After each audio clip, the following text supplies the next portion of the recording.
શું હે ભાઈ બેહવાનું હે? હા તો બેસી જાઓ. હાલો, ઓનલાઈન વિદ્યાર્થીઓને અવાજ આવે છે મારો?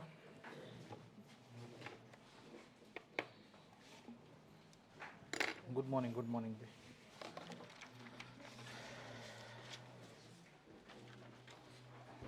ઓડિયો વિડીયો બંને ક્લિયર છે ભાઈ?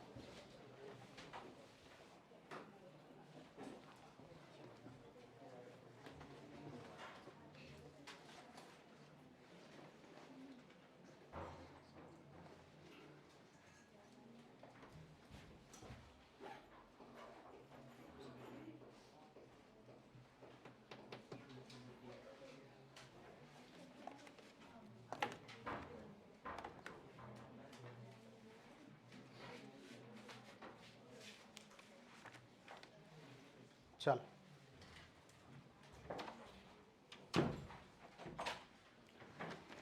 શરૂઆત કરીએ આપણે લેક્ચરની. મારા હાથમાં બે સિલેબસ છે. એક છે જીપીએસસી ક્લાસ 1-2 મેઇન્સનો સિલેબસ ઇકોનોમીનો. બીજો છે એસટીઆઈની અંદર એક ટોપિક આપેલો છે જેનું નામ છે વાણિજ્ય અને સંચાલન, બિઝનેસ એડમિનિસ્ટ્રેશન. હવે એકચ્યુઅલમાં જીપીએસસીએ બીજું કંઈ જ કર્યું નથી. ક્લાસ 1-2નો જે સિલેબસ છે મેઇન્સનો, એમાંથી અમુક ટોપિક ઉપાડી અને એસટીઆઈમાં મૂકી દીધા છે. વાણિજ્ય અને સંચાલન નામનો એક વિષય બનાવી દીધો છે. કેમ કે વાણિજ્ય અને સંચાલનનો જે તમે સિલેબસ જુઓ છો એની અંદર પહેલો ટોપિક સાઈડમાં મૂકો, એ સિવાય બીજો ટોપિક તમે જુઓ તો એ છે રાજકોષીય નીતિ અને નાણાકીય નીતિ.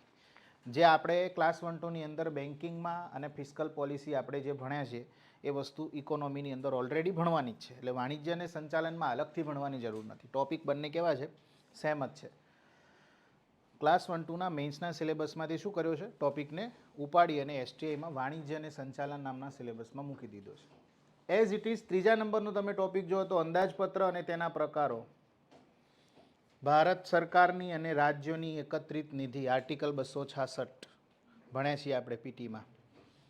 તો એ ટોપિક ઉપાડીને મૂકી દીધો, જે અંદાજપત્રનો ટોપિક છે, જે આપણે ક્લાસ 1-2ના મેઇન્સના સિલેબસમાં અંદાજપત્ર તરીકે ભણીશું, બજેટ તરીકે ભણીશું. એ આ લોકોએ વાણિજ્ય અને સંચાલનમાં ત્રીજા નંબરનો ટોપિક ત્યાંથી ઉપાડીને મૂકી દીધો. અને લાસ્ટ ટોપિક છે ઇન્કમ ટેક્સ, કોર્પોરેટ ટેક્સ, આ બધું ટેક્સેશન. તો વાણિજ્ય અને સંચાલનના જે બીજો, ત્રીજો અને ચોથો 3 ટોપિક છે, આ ત્રણ ટોપિક ક્લાસ 1-2ના મેઇન્સના સિલેબસમાંથી ઉપાડ્યા છે અને વાણિજ્ય અને સંચાલનમાં મૂક્યા છે. એટલે વાણિજ્ય અને સંચાલનને એક અલગથી મોટો આમ હાવ બનાવી દીધો છે કે અલગથી સિલેબસમાં અલગથી વિષય આપ્યો છે, એવું કંઈ છે નહીં. It's a part of economy. Class 1-2નો સિલેબસ તમે ચેક કરજો જાતે, તમને આઈડિયા આવી જશે. મુખ્ય ટોપિક આ જ છે. ઓકે, આઈડિયા આવે છે? હા. પહેલો જે ટોપિક છે વેપાર અને વાણિજ્યનો, આ ટોપિક અલગથી મૂકેલો છે. હવે આ ટોપિકમાં છે શું? આ ટોપિકમાં સરકારની ભૂમિકા વેપારમાં શું હોઈ શકે, બરાબર છે? સરકારે વેપારની અંદર શું શું જે છે હેલ્પ કરતી હોય છે. ત્યાર પછી WTO નામનું સંગઠન છે, એના વિશે ભણવાનું કહે છે. સાર્ક નામનું સંગઠન છે, આસિયાન નામનું સંગઠન છે, બ્રિક્સ નામનું સંગઠન છે. તો ટૂંકમાં આ બધા સંગઠનોના,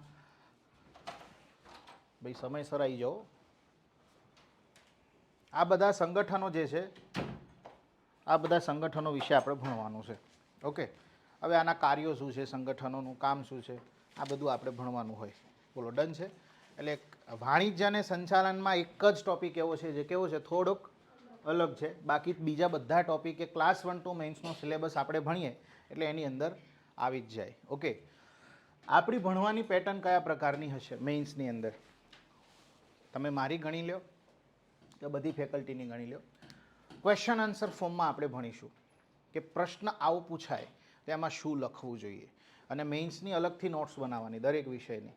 ઓકે, જેમ કે ઇકોનોમી છે તો આપણે એક ચેપ્ટર ઉઠાવીએ એગ્રીકલ્ચર, તો એગ્રીકલ્ચર સેક્ટરના જેટલા પણ સેગમેન્ટ છે બધાને આપણે એનાલિસિસ કરીશું. અહીંયા આગળ તમને ખબર પડી જ જશે કે મેઇન્સની થોટ પ્રોસેસ કેવી હોય, પ્રિલિમની કેવી હોય છે.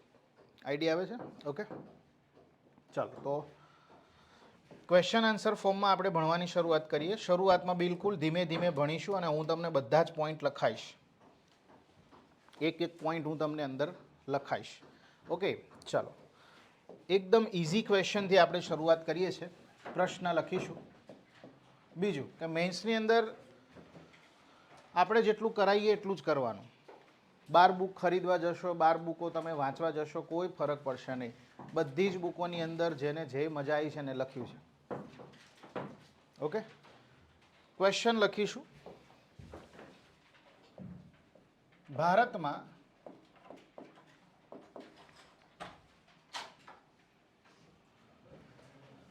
હરિત ક્રાંતિ બંધ કરતા જાઓ દોસ્ત. ભારતમાં હરિત ક્રાંતિ થી થયેલા લાભ વિશે માહિતી આપી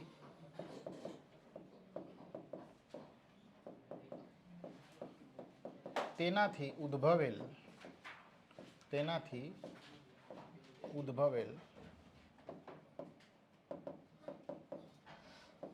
ચિંતાઓનું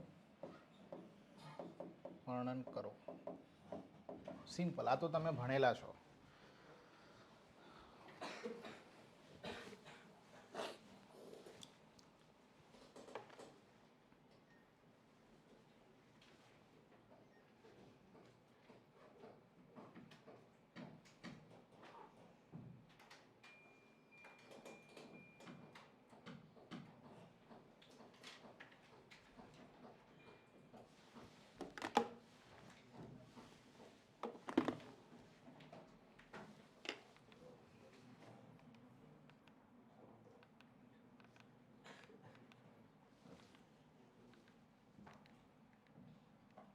લોક કરેલો હોય.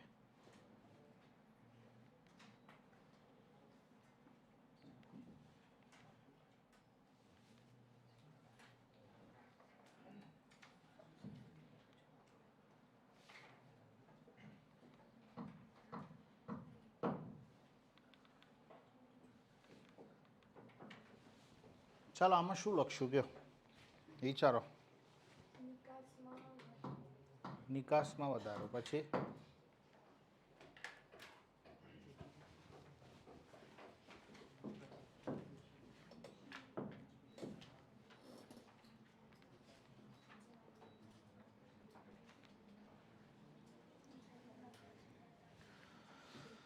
લાભ કયા કયા થયા બોલો હડો. હરિત ક્રાંતિથી આપણને શું લાભ થયા? નિકાસમાં વધારો થયો, પછી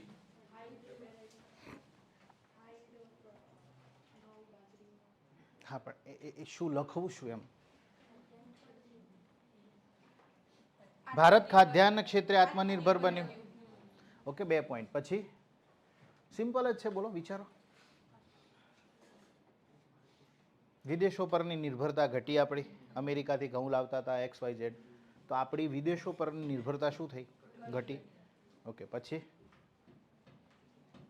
બોલો.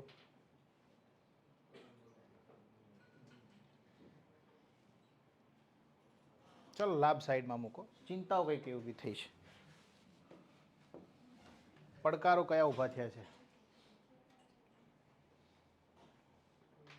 કરી શકાય બેન.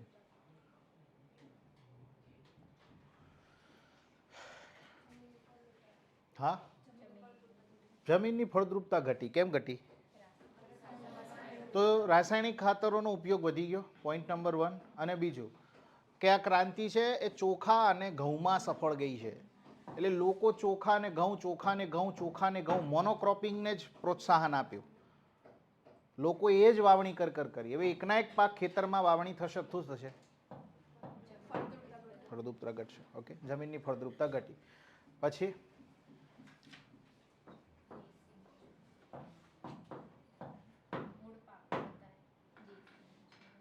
મૂળ પાકો,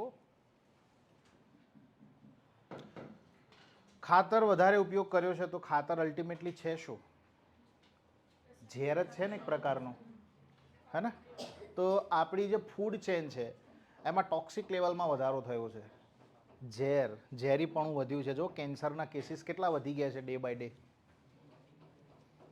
ગરમી નહીં લાગતી? સફોકેશન જેવું થાય છે? એ એસીનો સવાલ નહીં લ્યા. આમાં કોઈએ મોડ કે કંઈક ચેન્જ કર્યું છે?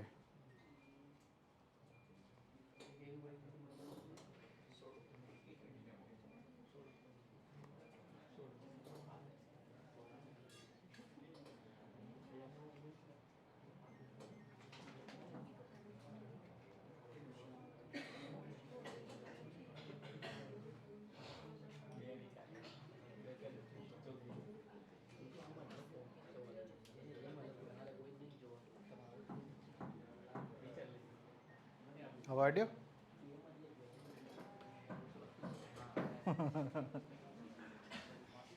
બોલો હવે નેક્સ્ટ બીજું શું થયું છે ભાઈ? એ તો લાંબા ગાળે જ મળે બેન ઓબ્વિયસલી. પછી નેગેટિવિટી શું થઈ છે?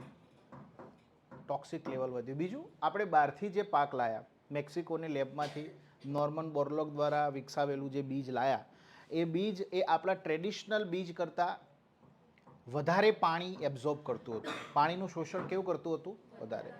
તો અત્યારે ભૂગર્ભ જળ કેવા અત્યારે છે? ઊંડા. ભૂગર્ભ જળ જે છે તળિયે ગયા. બીજું કારણ આ છે. નેગેટિવ ઇફેક્ટ એક આ પડી. પછી બીજું વધારે પાક પાક્યો, લાભ ગણાવો છો. આ નેગેટિવ નથી, પોઝિટિવ ઇમ્પેક્ટ છે. 1 વીઘામાંથી 20-25 મણ ઘઉં થતા હતા, સીધા 50 મણ થઈ ગયા. પ્રોડક્ટિવિટી વધી તો એના કારણે પછી મશીનો લાવવા પડે. એટલે ભારતમાં યાંત્રિકીકરણનો વધારો થયો. ભારતમાં યાંત્રિકીકરણ કમ્પેરેટિવલી શું થયું? પહેલાં હતું એના કરતાં વધ્યું. કારણ કે માણસોથી એટલી બધી ઉત્પાદનને પહોંચી વળાય એવું હતું ને, એટલે મશીનો લાવવા પડે. એટલે ભારતમાં યાંત્રિકીકરણ વધ્યું. ટ્રેક્ટર આવ્યા, થ્રેસર આવ્યા. આઈડિયા આવે છે? યાંત્રિકીકરણ શું થયું? વધ્યું. યાંત્રિકીકરણ વધ્યું એ બેઝ ઉપર તમે બીજો એક ફાયદો પણ એ લખી શકો કે ભારતમાં એગ્રો બેઝડ ઇન્ડસ્ટ્રીનો વિકાસ થયો. કૃષિ આધારિત ઉદ્યોગોનો વિકાસ થયો છે ને. મહેસાણા જીઆઈડીસી, વિસનગર જીઆઈડીસી તમે જાઓ તો તમને એગ્રીકલ્ચર પ્રોડક્ટ જ બનતી જોવા મળશે મોટા ભાગે. રાજકોટની અંદર તમે જોઈ લો, રાજકોટ એગ્રીકલ્ચર પ્રોડક્ટ્સ બને છે, હે ને. તો એગ્રો બેઝડ ઇન્ડસ્ટ્રીનો પણ શું થયો? વિકાસ થયો. આ શું છે? એના ફાયદા છે. હમણાં જે આપણે જોયા બીજા એના નુકસાન અથવા ચિંતાઓ. આનું સોલ્યુશન શું હોઈ શકે? જ્યારે પણ મેઇન્સનો ક્વેશ્ચન લખવાની શરૂઆત કરો, એટલે બધા ક્વેશ્ચનમાં તો જરૂરી નથી, પણ અમુક ક્વેશ્ચન જેમ કે હરિત ક્રાંતિ છે, તો શરૂઆતમાં એની 2 થી 3 લીટીનું આપણે ઇન્ટ્રોડક્શન લખીશું કે એક્ઝેક્ટલી આ પ્રશ્નની અંદર હું શું લખવા જઈ રહ્યો છું. જેમ કે હરિત ક્રાંતિ છે તો હરિત ક્રાંતિ વિશે બેઝિક વસ્તુ તમે લખી શકો કે ભાઈ હરિત ક્રાંતિની શરૂઆત તમને જો સાલ ખબર છે કે 1966-67માં થઈ તો સાલ લખો તો વેલ એન્ડ ગુડ. સાલ નથી ખબર તો એટલી તો ખબર છે કે 1960ના દશકમાં થઈ, તો એવું પણ લખી શકો. અહીંયા ફૂલ ફ્લેક્સિબિલિટી છે કે 1960ના દશકમાં ભારતની અંદર હરિત ક્રાંતિ જે છે જોવા મળી. હરિત ક્રાંતિ 5 પાક માટે આપણે કરી હતી: ઘઉં, ચોખા, બાજરી, જુવાર અને મકાઈ. આ 5 પાક માટે કરી હતી, જેમાંથી આપણને ઘઉં અને ચોખા માટે વધારે સફળતા મળી. ક્લિયર થાય છે? જેના લાભ અને લાંબા ગાળે ઉદ્ભવેલી ચિંતાઓ નીચે મુજબ છે. સૌથી પહેલાં લાભ 1 2 3 4 5 6 7 8, માની લો કે 7 કે 6 લાભ લખ્યા તમે. પછી તમે લખી ચિંતાઓ, ઉદ્ભવેલી ચિંતાઓ અથવા પડકારો. તો 7 લખ્યા હોય તો 8થી ચાલુ કરવાનું. 8 9 10 11 12 13 14 15 સળંગ નંબર આપવાના પરીક્ષાની અંદર પણ. ક્લિયર થાય છે? ઓકે. બીજું એક નુકસાન કયું જ્યું છે? તો કે ભાઈ આ રોકડિયા પાકમાં સક્સેસ ગઈ નથી. રોકડિયા પાકમાં સક્સેસ ગઈ નથી. બીજું, ભારતના બધા ક્ષેત્રોમાં પણ સક્સેસ ગઈ નથી. પંજાબ, હરિયાણા, પશ્ચિમી ઉત્તર પ્રદેશ, સાઉથમાં જોવા જઈએ તો આંધ્રપ્રદેશ, તેલંગાણા અને આંધ્રપ્રદેશનો થોડોક ભાગ, તમિલનાડુ, આંધ્રપ્રદેશ અને તેલંગાણાનો ભાગ. ચોખામાં, ઘઉંમાં આ બાજુ પંજાબ, હરિયાણા, પશ્ચિમી ઉત્તર પ્રદેશ. તો આનાથી થયું શું? જે ક્ષેત્રોમાં સફળ થઈ એ ક્ષેત્રોના ખેડૂતો એ આર્થિક રીતે કેવા બન્યા? સમૃદ્ધ બન્યા. અત્યારે તમે પંજાબમાં જાઓ, થાર લઈને ફરતા હશે, ઘેર ઘેર થાર પડી છે. સારામાં સારા બંગલા અને સમૃદ્ધ ખેડૂતો છે પંજાબના. તમે જોઈ લેજો, એકવાર કોઈક દી ફરવા જાઓ ને તો જોજો, ત્યાં ક્યાંય ઝૂંપડી બાંધીને રહેતો નહીં હોય. કેમ? મબલખ ઉત્પાદન થાય છે. અને ઉત્પાદન થાય છે અને સામે સરકાર ખરીદી લે છે એટલે સારામાં સારા ભાવે. એમએસપી ઉપર જે ખરીદી કરવામાં આવે છે એમાંથી 60 થી 70% ખરીદી ખાલી પંજાબ, હરિયાણા અને પશ્ચિમ ઉત્તર પ્રદેશમાંથી કરવામાં આવે છે. બાકીની 20% કે 25% એ આખા ભારતમાંથી થાય. એટલે સારામાં સારો ભાવ પણ એમને મળે છે, મબલખ ઉત્પાદન જોવા મળે છે. તો એ ખેડૂતો કેવા બન્યા? સમૃદ્ધ બન્યા. પણ જ્યાં આ સફળ ન જઈ એ વિસ્તારોના ખેડૂતોને તો ખાતર લાયા હતા, બિયારણ લાયા હતા, જંતુનાશક દવાઓ નાખી હતી, બધું લોસ. એ ખેડૂતો કેવા ગયા? નુકસાનમાં ગયા. તો અહીંયાથી પોઈન્ટ શું મળે છે? પોઈન્ટ એ મળે છે કે ક્ષેત્રીય અસમાનતાઓ ઉદ્ભવી. એક વિસ્તાર સમૃદ્ધ બન્યો તો બીજો વિસ્તાર એઝ ઇટ ઇઝ ગરીબના ગરીબ રહ્યો, એમાં કોઈ વૃદ્ધિ ન જોવા મળી. તો આ પણ શું છે? એક નેગેટિવ પોઈન્ટ છે એનો. આનું સોલ્યુશન અથવા લાસ્ટમાં કન્ક્લુઝન લખવું હોય તો શું હોઈ શકે? બેક ટુ બેઝિક, પરંપરાગત ખેતી તરફ આગળ વધો, ઓર્ગેનિક ફાર્મિંગ તરફ આગળ વધો, જે અત્યારે સરકાર એને પ્રમોટ કરી રહી છે. આઈડિયા આવે છે? રસાયણ મુક્ત ખેતી તરફ આગળ વધો, ઝીરો બજેટ નેચરલ ફાર્મિંગ તરફ આગળ વધો. જી બગા ઉપર 602 જતા રહો, છઠ્ઠા માળે છે ને. ખબર પડી? આઈડિયા આવે છે શું કહેવા માગું છું? પ્રશ્નનો જવાબ કઈ રીતે આપણે ડેવલપ કરીશું? ઓકે, ચાલો તો લખવાની શરૂઆત કરીશું. શું કહે છે ઉભા રહે ઓનલાઈનવાળા સ્ટુડન્ટ? મશીનોનો યુઝ વધારે થવાથી બેરોજગારી ઉદ્ભવી. બેન જો આમાં બે વસ્તુ છે. તમે એક બાજુ એમ લખો છો કે મશીનોનો વિકાસ થયો, તો મશીનોનો વિકાસ એટલા માટે કરવો પડે કે એની જરૂર પડી. પણ મશીનોનો વિકાસ એક હદ કરતાં વધી જશે તો બેરોજગારી ઉદ્ભવશે, એ ફાઇનલ છે. આઈડિયા આવે છે? એટલે કાં તો આપણે મશીનોને પોઝિટિવ પોઈન્ટમાં લખીશું, કાં તો નેગેટિવ પોઈન્ટમાં લખીશું. તમે મશીનોને અહીંયા પોઝિટિવ પોઈન્ટમાં લખો છો કે યાંત્રિકીકરણ વધ્યું, એગ્રીકલ્ચર મિકેનાઇઝેશનમાં વધારો થયો. જો કે એટલો બધો વધારો નથી થયો. તમે યુએસએ અને બ્રાઝિલ જેવા દેશો સાથે કમ્પેરિઝન કરો છો તો એના કરતાં ઘણું ઓછું આપણા ત્યાં હજુ મિકેનાઇઝેશન થયું છે. હજુ આપણે મેન્યુઅલી ખેતી વધારે કરીએ છીએ. આઈડિયા આવે છે? એટલે તમે યાંત્રિકીકરણને એક બાજુ પોઝિટિવ પોઈન્ટમાં લખો છો પછી એ નેગેટિવમાં નહીં લખવાનું. નેગેટિવમાં લખો છો પોઝિટિવમાં નહીં લખવાનું. બેમાંથી કોઈ એક જ પોઈન્ટ લખવાનો. ચેક કરવાવાળો પાછો કે જો આમાં તો એને એમ લખ્યું છે કે યાંત્રિકીકરણનો વધારો થયો, મતલબ એ ફાયદો ગણાવે છે. એક બાજુ એમ લખે છે કે એ યાંત્રિકીકરણને કારણે અહીંયા લોકો બેરોજગાર થયા. એટલે તમારે કાં તો એને પોઝિટિવમાં લખો કાં તો નેગેટિવમાં લખો. જોવાવાળા વ્યક્તિના મગજમાં કન્ફ્યુઝન ન ક્રિએટ થાય એવો પ્રયત્ન કરવાનો. ઓકે, ચાલો બીજું. વોઇસ ભાઈ ઓકે જ છે. ઓકે, ચાલો હવે આમાં લખીશું હરિત ક્રાંતિથી થયેલા લાભ વિશે માહિતી આપી. તો આપણે લખીશું, અહીંયા ધ્યાન આપો, અહીંયા લખીશું ફકરો પાડીને કે ભાઈ ભારતમાં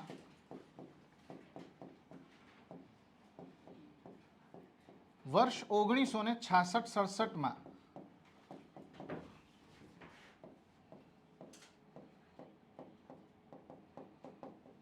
હરિત ક્રાંતિની શરૂઆત થઈ.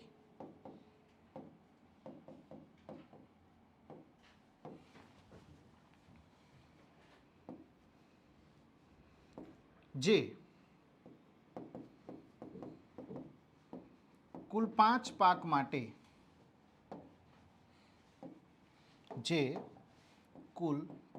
પાક માટે કરવામાં આવી હતી.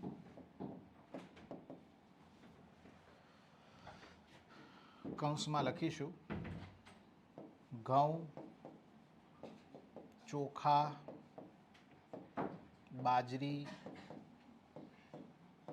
જુવાર અને મકાઈ. કુલ 5 પાક માટે કરવામાં આવી.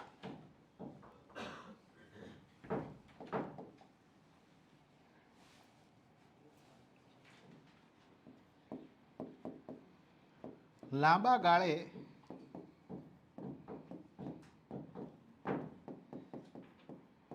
હરિત ક્રાંતિના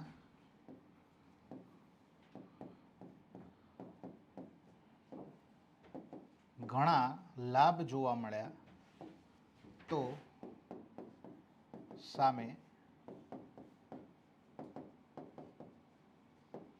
સામે ચિંતાઓ પણ ઉદ્ભવી.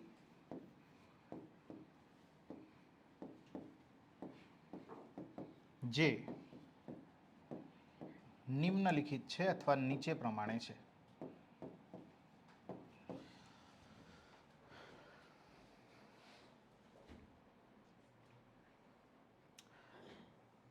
જો બ્રિજેશ આન્સર પેજમાં કઈ રીતે, હું જે રીતે લખાવું છું એ જ રીતે તમારે આન્સર પેજમાં લખવાનો છે. પ્રયત્ન કરજો કે આ પ્રકારના પેજ હોય. લાય તો આવા પ્રકારના પેજ માર્કેટમાં છે જ ભાઈ.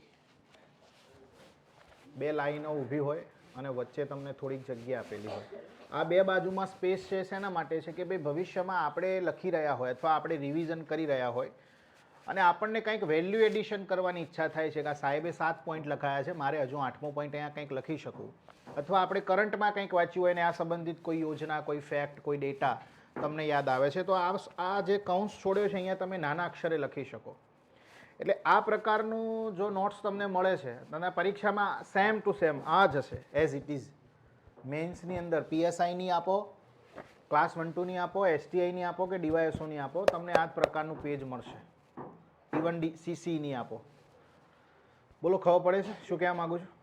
એટલે ટ્રાય કરજો કે આ પ્રકારના બુકલેટ માર્કેટમાં છે તો આપણે એમાં જ નોટ્સ બનાવીએ તો વાંચવાની મજા આવે. આજુબાજુમાં થોડીક જગ્યાઓ છોડેલી છે તો વેલ્યુ એડિશન પણ ભવિષ્યમાં કરવામાં થાય. ઓકે, હું જે રીતે લખાવું છું એ જ રીતે પોઈન્ટ પાડીને લખવાનું. ઓકે, 130 થી 150 પેજની નોટ્સ થશે ભાઈ. 100 આજુબાજુની ગણતરી રાખજો. 100 થી 130, 130 થી વધે ખરા ઘટે ખરા, પણ એવરેજ એટલી નોટ્સ થશે. ઓકે,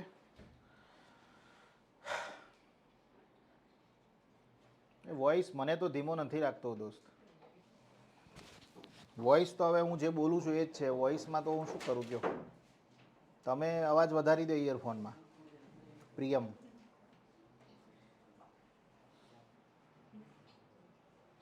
ચાલો રેડી. તો અહીંયા આપણે શું કર્યું, એક ઇન્ટ્રોડક્શનને બાંધવાનો પ્રયત્ન કર્યો, બરાબર. અને નીચે પ્રમાણે શું લખવાનું છે, લાભ અને ચિંતાઓ. જવા દઉં છું. તો આપણે લખીશું પહેલાં તો હરિત ક્રાંતિના થયેલા લાભ વિશે. પોઈન્ટ નંબર 1,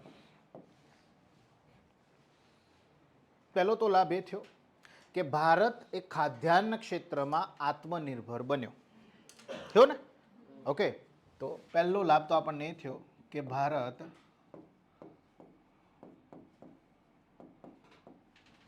ખાદ્યાન્ન ક્ષેત્રમાં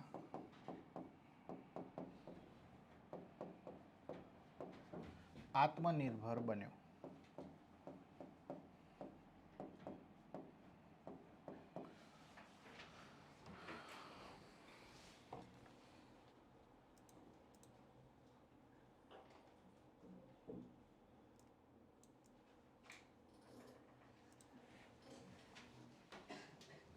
બીજો લાભ એ થયો કે આત્મનિર્ભર બન્યા તો બીજો લાભ શું થાય કે બીજા દેશો ઉપર આપણી જે નિર્ભરતા હતી એ ઘટી. યુએસથી આપણે ઘઉં મગાવતા હે ને, તો અન્ય દેશો પરની નિર્ભરતાઓ ઘટી.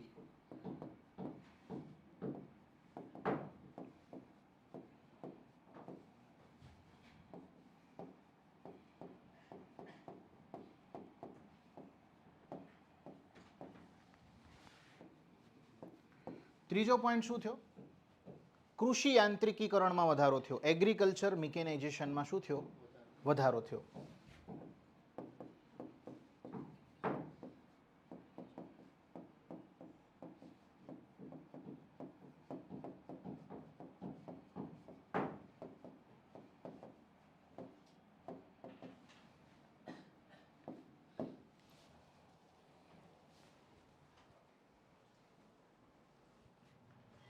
કરાય ભાઈ કરાય. આવું ગોળ રાઉન્ડ કરાય એમને એમ કેવું છે. કરાય કરાય હો, ચિંતા ના કરો, બધું જ કરાય.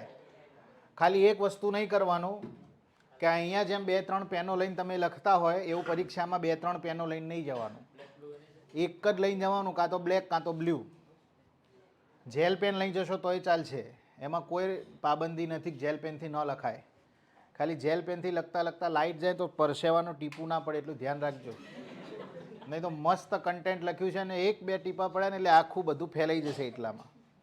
એટલે જેલ પેનથી લખી શકાય. મહત્તમ આપણે એવી પેન યુઝ કરવાની જેનાથી આપણને આ નસ ન દુખે અને સ્પીડ આવે લખવામાં, કારણ કે 12 મિનિટમાં એક પ્રશ્ન પતાવવાનો હશે.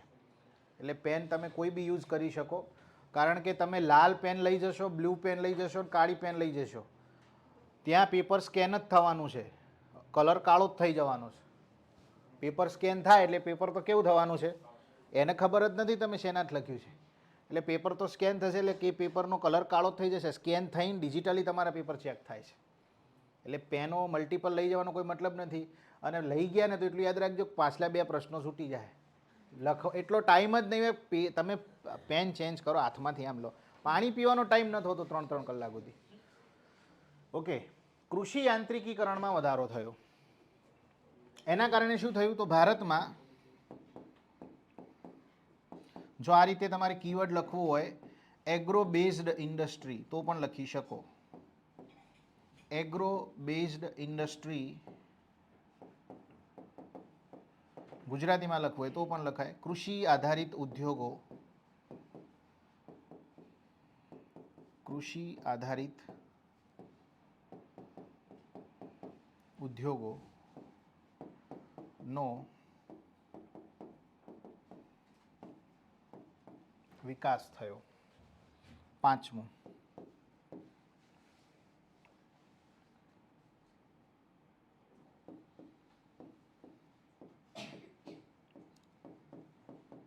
મોનોક્રોપિંગ. મોનોક્રોપિંગ એટલે એકનો એક જ પાક વાવણી થઈ, ઘઉં ચોખા, ઘઉં ચોખા, ઘઉં ચોખા, મોનોક્રોપિંગ.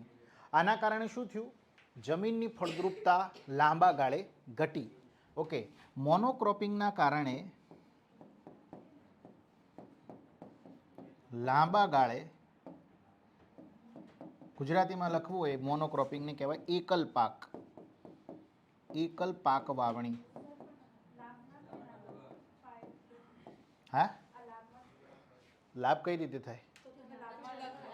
અચ્છા, મેં લાભમાં લખાઈશ. Sorry sorry sorry sorry sorry sorry sorry sorry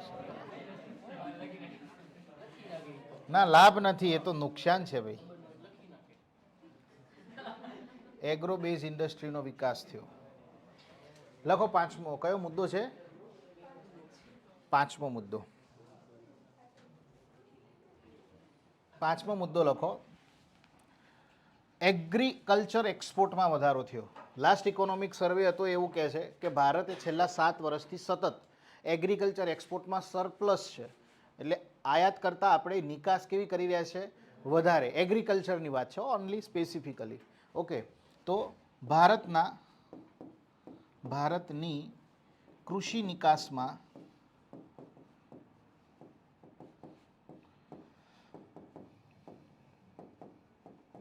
વધારો થયો. ભારતની કૃષિ નિકાસમાં વધારો થયો. અહીંયા તમારે લખવું હોય તો ડેટા યાદ આવે તો લખવાનો. ઇકોનોમિક સર્વે 2022-23 મુજબ ભારત છેલ્લા 7 વર્ષથી સતત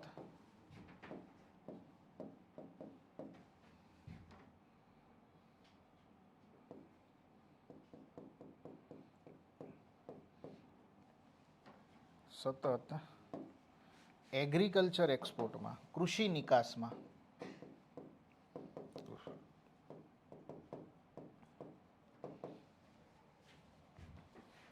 પુરાંત છે. પુરાંત એટલે સરપ્લસ, મતલબ આપણે આયાત કરતાં નિકાસ કેવી કરી છે, વધારે કરી છે.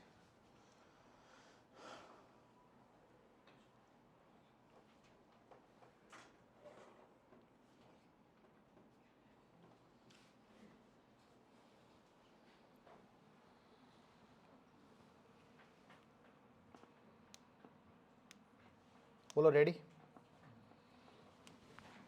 તો આ 5 ફાયદા થયા આપણને. ઓકે, હવે આપણે જવા દઉં છું. લખાઈ ગયું? લખી દો ફટાફટ.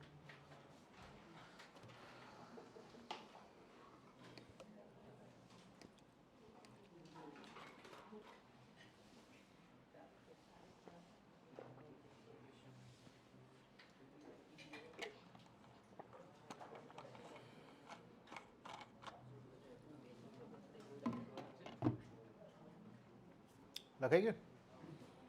ચિંતાઓ.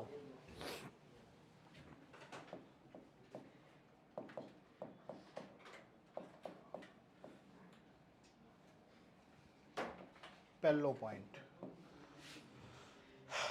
પોઈન્ટ હમણાં લખ્યો તો એ જ કે મોનોક્રોપિંગ અથવા તો એકલ પાકની વાવણી થઈ, જેના કારણે એક તો શું થયું, જમીનની ફળદ્રુપતામાં ઘટાડો થયો.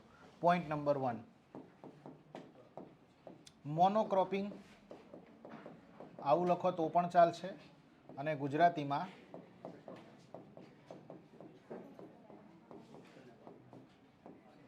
એકલ પાક વાવણી. એકલ પાક વાવણીને કારણે ભારતમાં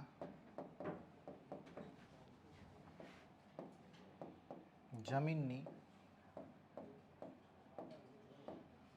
ફળદ્રુપતામાં ઘટાડો થયો. બીજો પોઈન્ટ, ખાતરના વધારે પડતા, તમારે અહીંયા હળંગ પોઈન્ટ આપવો હોય તો આપી શકો, હું તમને કીધું એ પ્રમાણે હળંગ પોઈન્ટ આપવો હોય તો આપી શકો. 1-2 લખશો તો વાંધો નથી, પણ પરીક્ષામાં હળંગ આપવાનો. એનાથી ફાયદો એ તો છે કે જોવાવાળાને એવું લાગશે કે આને ઘણા બધા પોઈન્ટ લખ્યા છે.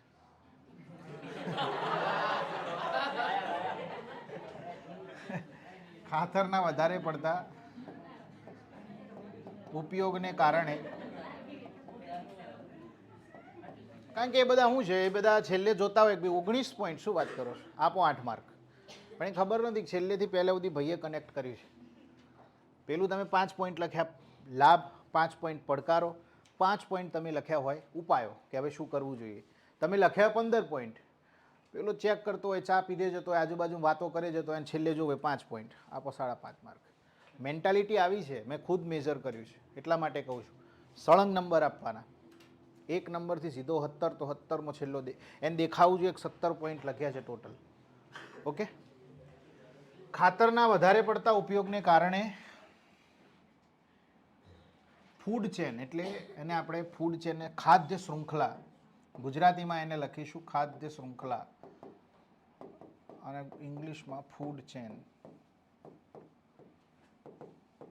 માં ટોક્સિક લેવલનો વધારો થયો છે.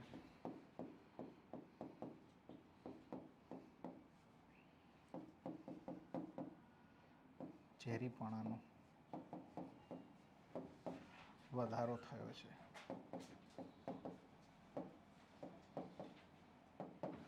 બીજું, ખાતરના વધારે પડતા ઉપયોગને કારણે જમીન પ્રદૂષણમાં પણ વધારો થયો છે. ઓકે.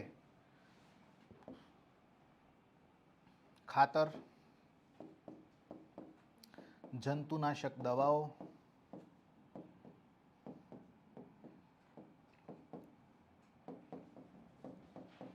વગેરેના,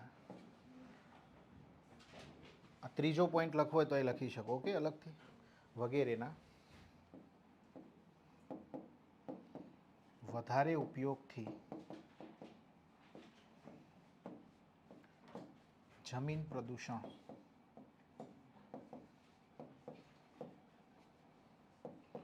વધ્યું.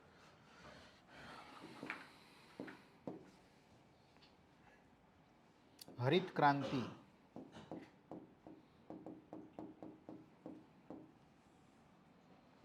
માત્ર મર્યાદિત વિસ્તારોમાં જ સફળ રહી.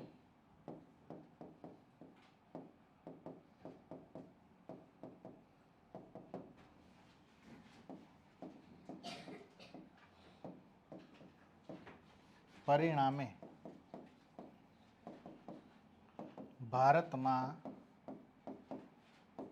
ક્ષેત્રીય અસમાનતામાં વધારો થયો.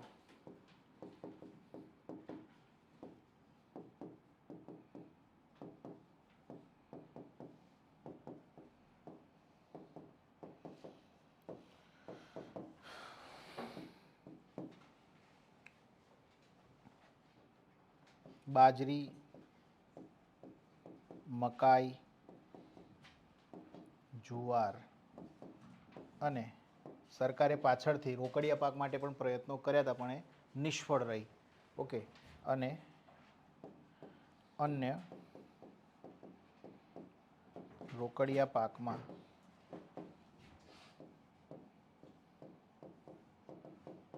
હરિત ક્રાંતિ નિષ્ફળ રહી.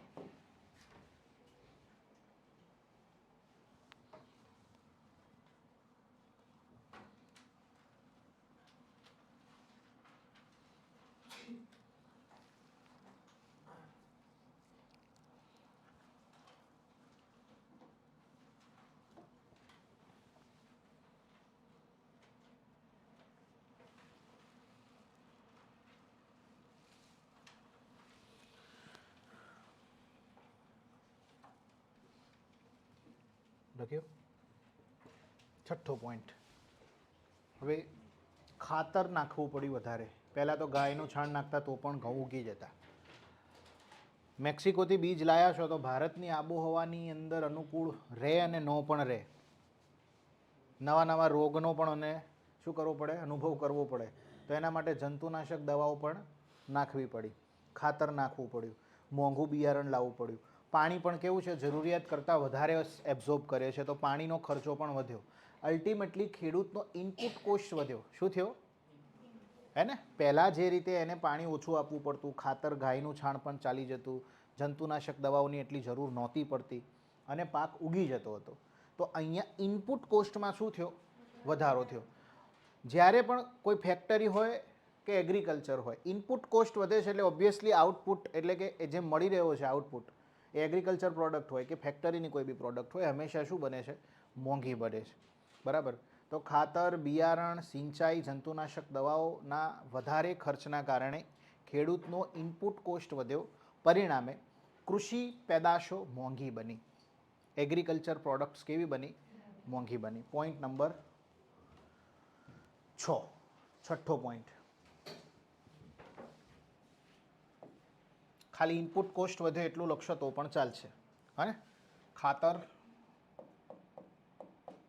બિયારણ, સિંચાઈ,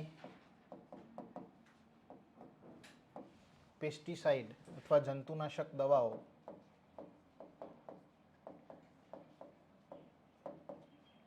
ના ખર્ચ વધતા ખેડૂતનો ઇનપુટ કોસ્ટ વધ્યો.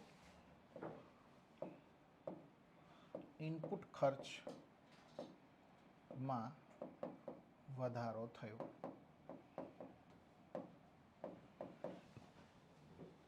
ખેડૂતના ઇનપુટ ખર્ચમાં વધારો થયો. જીએસમાં ચાલે ભાઈ, લેંગ્વેજમાં જોડણીની ભૂલો નહીં ચાલે. જીએસમાં ચાલશે. ઓકે, ચાલો. 7મો પોઈન્ટ કે જે પરંપરાગત આપણું બીજ હતું એના સાપેક્ષે આ બીજ કેવું પાણી વધારે શોષણ કરતું હતું. ઓકે,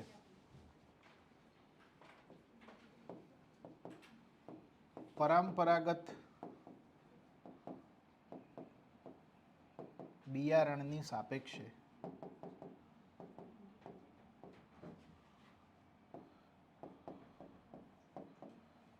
આ હાઇબ્રિડ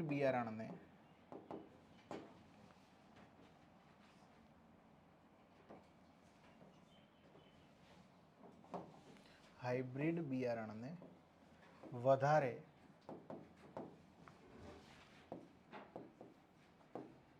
પાણીની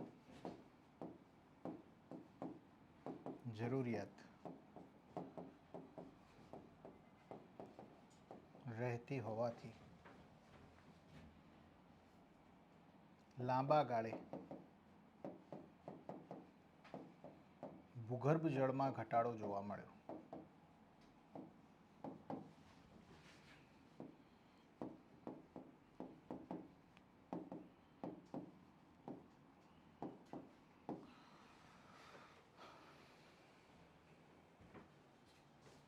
ભૂગર્ભ જળમાં ઘટાડો જોવા મળ્યો. ટોટલ કેટલા પોઈન્ટ થયા? 7 ને 5 12 પોઈન્ટ છે. ઓકે, અહીંયા લખી શકીએ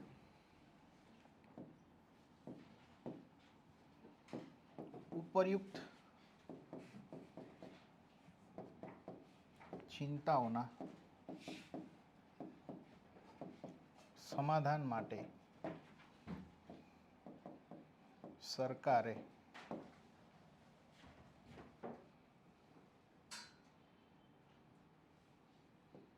ભારતમાં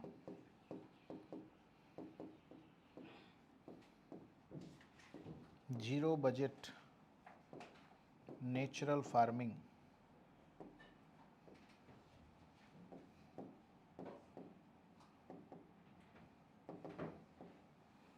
ઝીરો બજેટ નેચરલ ફાર્મિંગને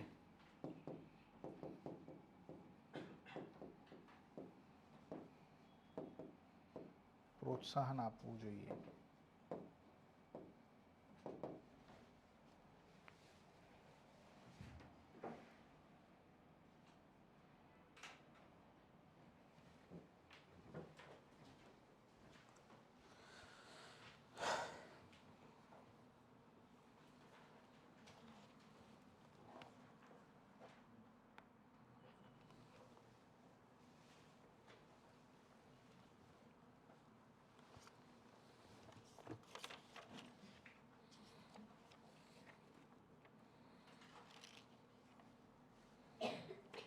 બોલો, રેડી? ડન? બે પેજ ભરવાના આગળ પાછળ? એમાં તો નહીં ભરાય. એ પેજ નહીં ભરાય. આ ભાઈ જે લઈને બેઠો છે ને એની વાત કરું છું. એવડા મોટા ચોપડા ભરાતા છે.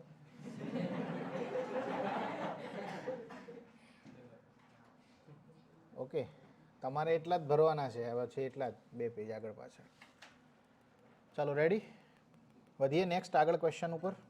ઓકે, ચાલો નેક્સ્ટ ક્વેશ્ચન છે તમારો. અત્યારે હરિયાણા અને પંજાબના ખેડૂતોની એક માંગ છે કે ભારતની અંદર MSP મિનિમમ સપોર્ટ પ્રાઇસ જે છે એનો કાયદો બનાવવામાં આવે. અહીંયા ધ્યાન આપો, પ્રશ્ન શું કહેવા માગે છે કે મિનિમમ સપોર્ટ પ્રાઇસ જે છે ભારત સરકાર એ વર્ષે 2 વખત રવિ પાક, ખરીફ પાક એમાં વાવણી પહેલાં ટેકાના ભાવ જાહેર કરે છે, ગેરંટેડ મૂલ્ય જાહેર કરે છે 22 પાક માટે અને એક શેરડી માટે. તો ખેડૂતોનું એવું કહેવું છે કે એના માટેની જે તમારી નીતિ છે એ નીતિની જગ્યાએ અમને કાયદો આપો, એના માટે સ્પેશિયલી કાયદો બનાવો. તો કાયદાની જે માંગણી છે, મિનિમમ સપોર્ટ પ્રાઇસને કાયદાની પરિભાષામાં લાવવું જોઈએ કે ન જોઈએ, આલોચનાત્મક મૂલ્યાંકન કરો. જ્યારે આવો શબ્દ આવે, વિશ્લેષણ કરો, આલોચનાત્મક મૂલ્યાંકન કરો, ત્યારે તમારે હંમેશા 2 તર્ક આપવા પડશે, પોઝિટિવ, નેગેટિવ. મતલબ એના પક્ષમાં તર્ક અને એના વિપક્ષમાં તર્ક. કે MSP માટે સરકારે કાયદો બનાવવો જોઈએ ખેડૂતોની માંગણીને સ્વીકારીને, તો એના પક્ષમાં તર્ક કે બનાવવો જોઈએ. તો કેમ બનાવવો જોઈએ? એના 4-5-6 પોઈન્ટ. ન બનાવવો જોઈએ તો કેમ ન બનાવવો જોઈએ? એના 5-6 પોઈન્ટ. અને છેલ્લે તમારી જોડે કોઈ ઉપાયો હોય, કોઈ સોલ્યુશન હોય, તો એ લખવાનું કે સરકારે આ વસ્તુને ફોલો કરવી જોઈએ. આઈડિયા આવે છે, હે ને? તો પ્રશ્ન કંઈક એવો છે કે શું ભારત સરકારે અથવા તો ખાલી શબ્દ લખો, શું સરકારે MSP મિનિમમ સપોર્ટ પ્રાઇસ, હું પૂરું નામ નથી લખતો પણ પરીક્ષામાં તમારે પૂરું નામ જ લખવાનું, કોઈ દિવસ ટૂંકું નામ નહીં લખવાનું, એલાઉડ જ નથી.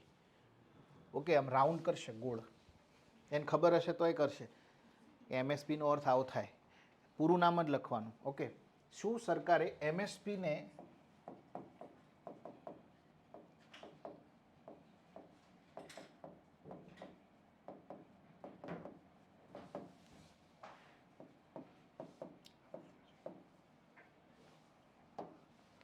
લાવવું જોઈએ?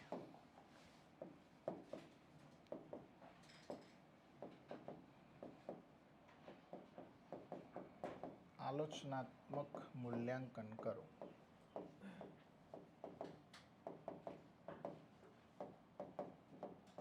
ચાલો, આ છે પ્રશ્ન.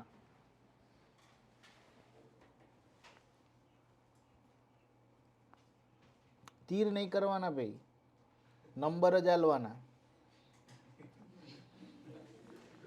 તીર બીર નહીં કરવાના, નંબર જ આલવાના. 1 2 3 4 5 6 7 એ રીતે. ઓકે, ચાલો. પ્રશ્ન આવો છે કે એને લાવવું જોઈએ, કાયદો બનાવવો જોઈએ એનો. ચાલો, કાયદો બનાવવો જોઈએ. મારું એવું કહેવું છે કે બનાવવો જોઈએ. પક્ષમાં તર્ક, શું ફાયદા થશે ખેડૂતને? કાયદો આપણે બનાવશું તો શું ફાયદા થશે? પોઈન્ટ બોલો. ટૂંકમાં એમએસપીના લાભ તમારે બોલવાના છે.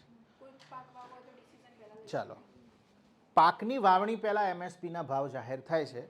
એટલે પાક વાવવો કે નહીં, એનો ભાવ સારો મળતો હશે તો પાકની વાવણી ખેડૂત કરશે. તો ખેડૂત જે છે પાકની વાવણી સંબંધિત નિર્ણયો લઈ શકે છે. પોઈન્ટ નંબર 1 આ ફાયદો થયો. બીજો પોઈન્ટ, ખેડૂતને એક નિશ્ચિત મૂલ્ય મળશે, પોતાની એક નિશ્ચિત આવક જનરેટ કરી શકશે કે ભાઈ આપણને અહીંયાથી મળવાનું જ છે, એક આશ્વાસન છે. ઓકે, પછી ત્રીજો પોઈન્ટ, એપીએમસી પરની નિર્ભરતા ઘટશે એની.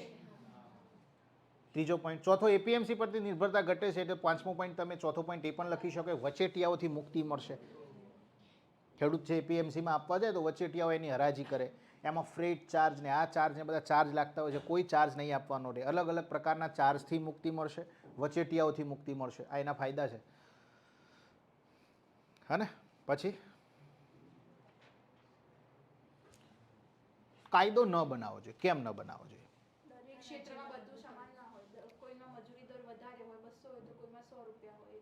એ એમએસપીનો ચેલેન્જ છે. એ એમએસપીનો અંતર્નિહિત એક પડકાર છે કે દરેક ક્ષેત્રની અંદર ઉત્પાદન ખર્ચ અલગ અલગ છે. પણ કાયદો બન્યો તો ઉત્પાદન ખર્ચ ગમે તેટલો હોય બધું ખરીદવું પડશે સરકારને. કાયદો બને એટલે લોકો હાઈકોર્ટમાં અને સુપ્રીમ કોર્ટમાં જઈ શકે કે મારા ઘઉં ઘેર 4 કોથળા પડ્યા છે, મોદી સાહેબ ખરીદવા ન થયા હજુ. લોકો સિવિલ કોર્ટમાં જાય, હાઈકોર્ટમાં જાય, સુપ્રીમ કોર્ટમાં જાય. કેમ કે કાયદો બનાવ્યો છે એટલે કોર્ટમાં ચેલેન્જ કરવાની સત્તા લોકોને મળે છે.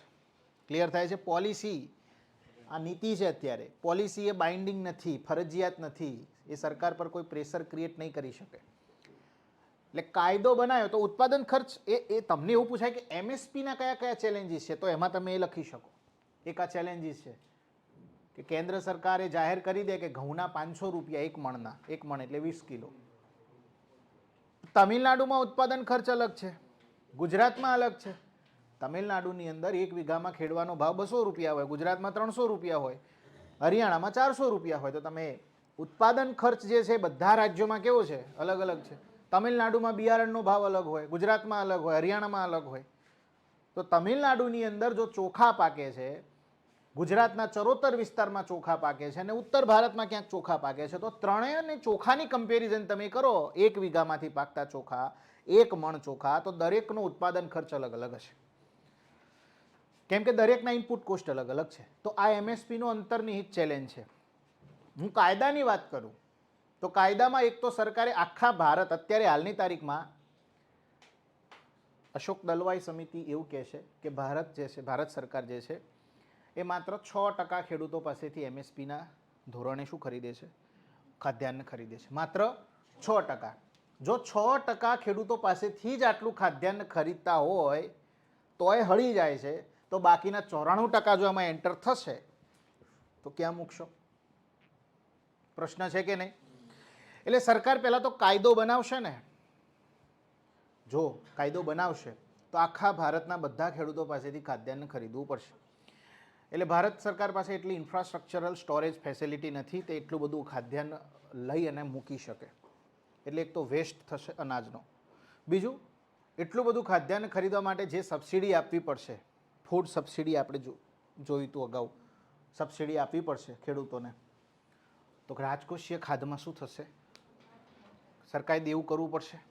આટલું બધું ખાદ્યાન્ન ખરીદવું છે તો રાજકોષીય ખાધમાં શું થશે? વધારો થશે કે નહીં થાય?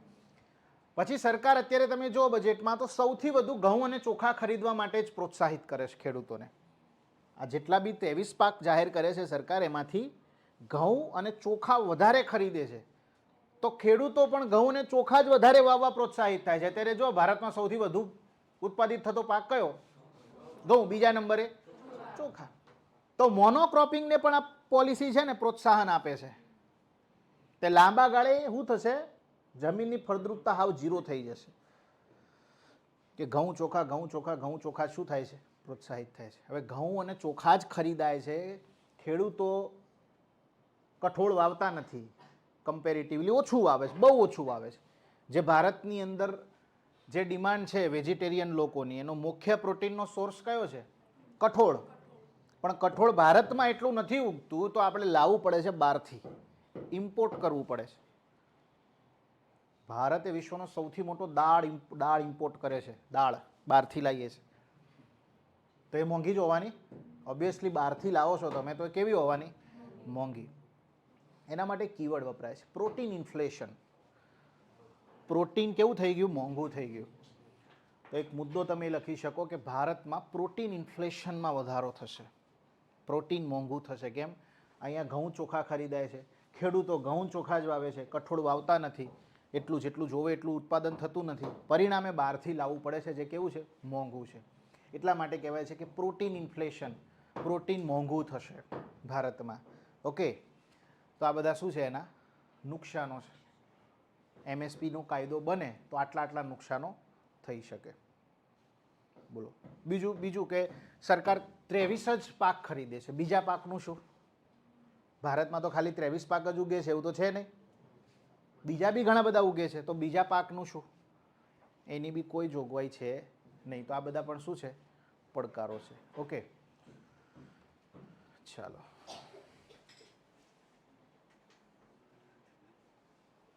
નેક્સ્ટ લખો. એમએસપીમાં જો હવે એમએસપી છે તો મારે જે ઇન્ટ્રોડક્શન લખવું છે, જો બધામાં ઇન્ટ્રોડક્શન લખવાની જરૂર નથી, એનું લખાવું એ નહીં. જે મહત્વના ટોપિક છે, જેમાં લખી શકાય એવું છે, એમાં આપણે લખીશું. બાકી સીધું લાભ છે તો લાભ, પડકારો છે તો પડકારો. ક્લિયર થાય છે? એમએસપીમાં શું લખાય? તો કે ભાઈ ગુજરાતીમાં લખવું હોય તો કે ન્યૂનતમ સમર્થન મૂલ્ય એ ભારત સરકારની આર્થિક બાબતોની કેબિનેટ કમિટી દ્વારા દર વર્ષે ખરીફ અને રવિ સિઝનની વાવણી પહેલાં એક ગેરંટેડ મૂલ્ય જાહેર કરવામાં આવે છે. ક્લિયર થાય છે? વર્તમાનમાં આ સંબંધિત ખેડૂતોની માંગ છે કે એમએસપી માટે કાયદો બનાવો. તો તેના પક્ષમાં અને વિપક્ષમાં તર્ક નિમ્નલિખિત છે. હા, અશોક દલવાઈ સમિતિ લખી શકાય ને, હું લખાવું છું હમણાં તમને. ઓકે, ચાલો. એને આપણે પોઈન્ટ બનાવીને લખવાનો છે, એટલે એને ઇન્ટ્રોડક્શનમાં નહીં બગાડવાનો ફેક્ટ. એને આપણે પોઈન્ટ એડ કરવાનો છે. એ બી તમે ભલામણ લખો, અથવા તો કેબિનેટ કમિટી જે જાહેર કરે છે એ લખો. બેમાંથી કોઈ એક લખી શકો. કારણ કે ઇન્ટ્રોડક્શન બી 4 લીટીથી વધારે ન થવું જોઈએ. તમારી પાસે બહુ લિમિટેડ સ્પેસ હશે. મેક્સિમમ પોઈન્ટ લખવાના છે. મેં તમને હાલ કીધું કે વ્યક્તિ ચેક કરતો કરતો નીચે જાય એટલે એને દેખાવું જોઈએ 15 પોઈન્ટ લખ્યા છે, 14 પોઈન્ટ લખ્યા છે, 12 પોઈન્ટ લખ્યા છે. સમજ્યા વસ્તુ? હવે હું તમને માર્કેટની જે બુકો છે એટલા માટે ના પાડું છું, કારણ કે માર્કેટની બુકોની અંદર 4 પોઈન્ટ લખ્યા છે, આવડા ફકરા. જીપીએસસી ફકરા એક્સેપ્ટ નહીં કરે. ફકરામાં જવાબો નહીં એક્સેપ્ટ કરે. આ તમે આખો ફકરો લખી દો, આમાં તો એક્સેપ્ટ નહીં કરે.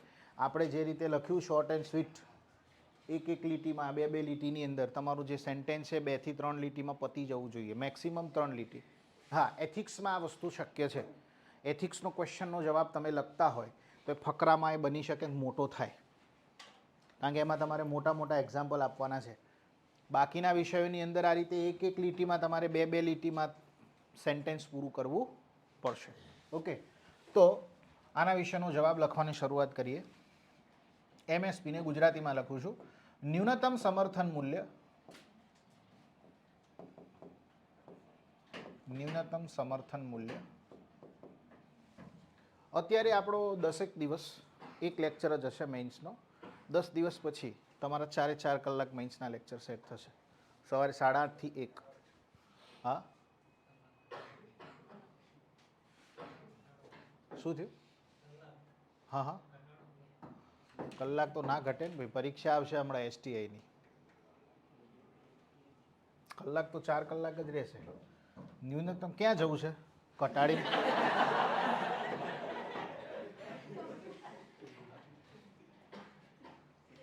તમને 4 કલાક ભણવા મળે છે, ભણો. ક્યાં જવું છે આપણે? આપણી ઉંમર છે અત્યારે ભણવાની, ભણવાનું છે. ઓકે. ન્યૂનતમ સમર્થન મૂલ્ય એ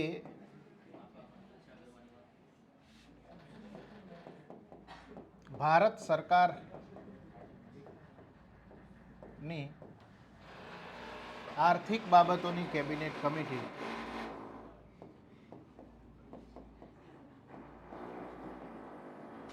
આર્થિક બાબતોની કેબિનેટ કમિટી દ્વારા જાહેર કરાતું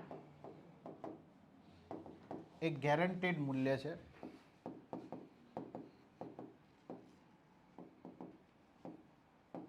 જે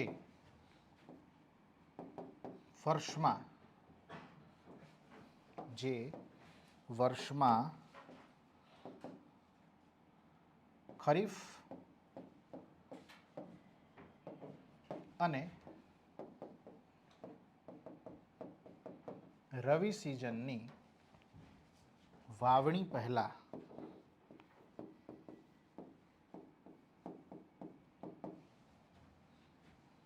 જાહેર કરવામાં આવે છે.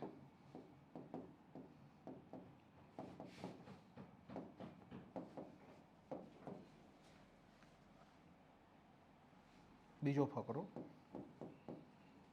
વર્તમાનમાં ભારતના ખેડૂતો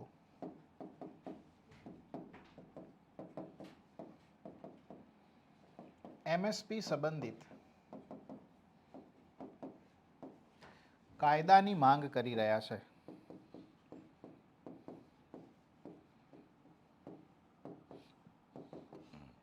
જેના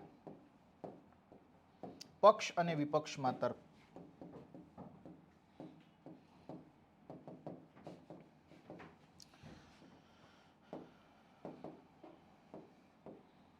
નીચે મુજબ છે. લખી દો. 8 થી 10 અડધો કલાકનો બ્રેક, 11 થી 1 સોરી 8:30 થી 10:30 અડધો કલાકની બ્રેક, 11 થી 1. ધ્રુવ બોલો.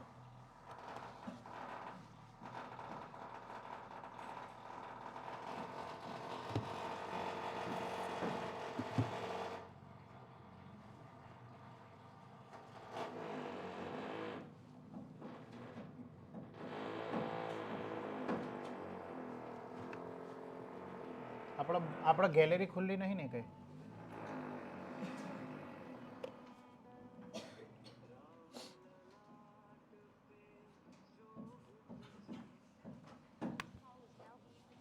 હલો, આપણે 407ના ઉપર 507માં જે કામ ચાલુ છે ને, એ ભાઈને એવું કહો કે તારી ગેલેરીનું બાયણું બંધ રાખીને તારે જે કરવું હોય ને કર. એને એટલું કહી આવો હો કે નેચર ડિસ્ટર્બ થાય છે. ગેલેરી બંધ કર ને બારણું બંધ કર. હા,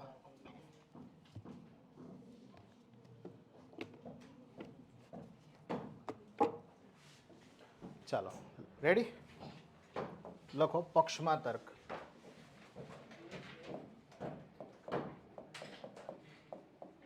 પક્ષમાં તર્ક.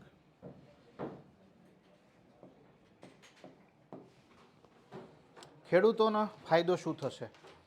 પહેલું તો ખેડૂતને એક નિશ્ચિત મૂલ્યનું આશ્વાસન મળશે. બીજો પોઈન્ટ,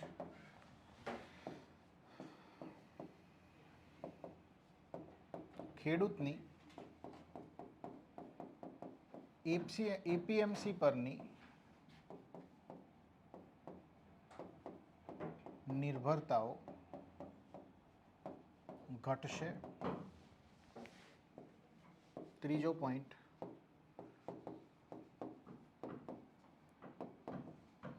વચેટિયાઓથી મુક્તિ મળશે. લખો.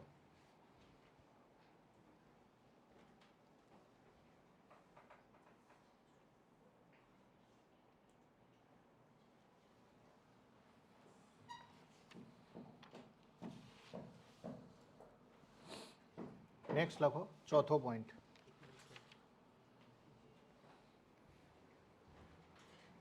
ચોથો પોઈન્ટ છે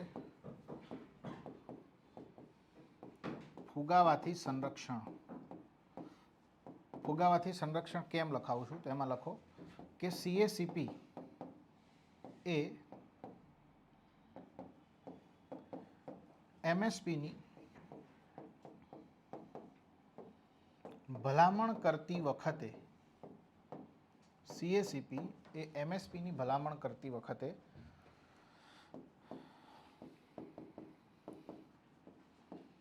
ફુગાવાની પ્રવૃત્તિઓને પણ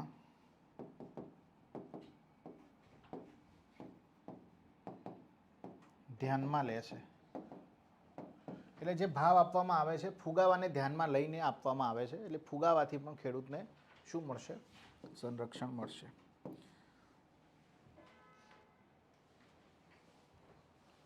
નેક્સ્ટ પોઈન્ટ.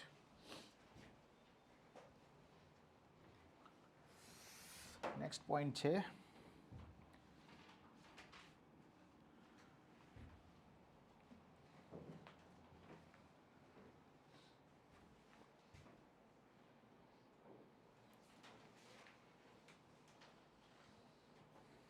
નિર્ધારણ. પાંચમો પોઈન્ટ લખો કે વાવણી પહેલા મૂલ્યની જાહેરાતથી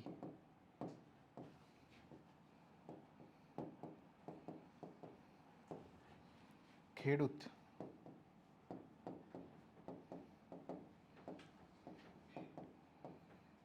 પાકની વાવણી સંબંધિત પૂર્વ નિર્ધારણ કરી શકશે.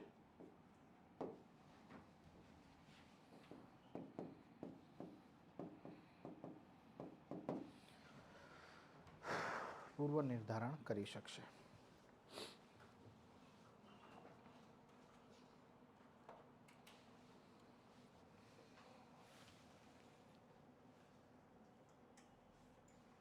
બોલો રેડી.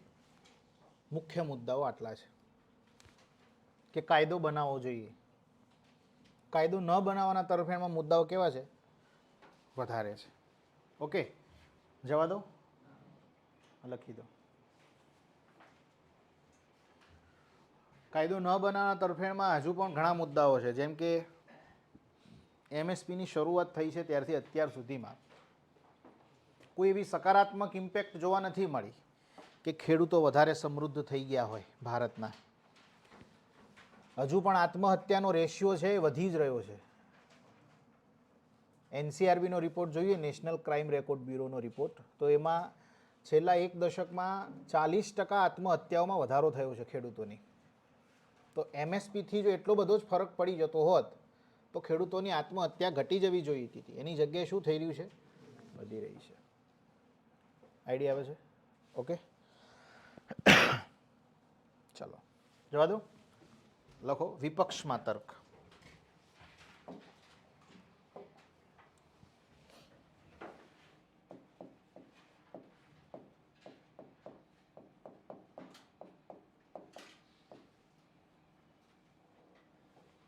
પોઈન્ટ નંબર 1,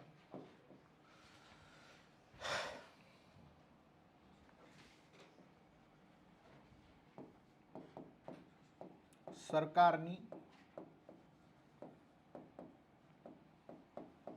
રાજકોષીય ખાધ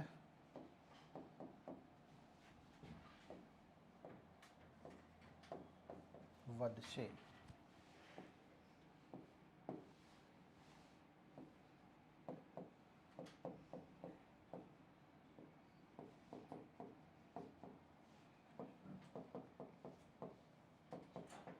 અશોક દલવાઈ સમિતિ મુજબ વર્તમાનમાં માત્ર 6% ખેડૂતો જ MSPનો લાભ લઈ રહ્યા છે.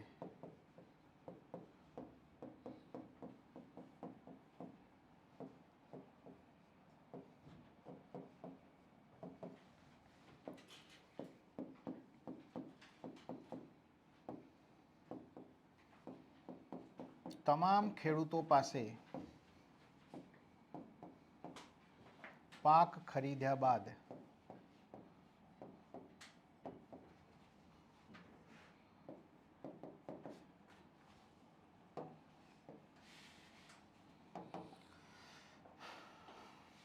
પૂરતી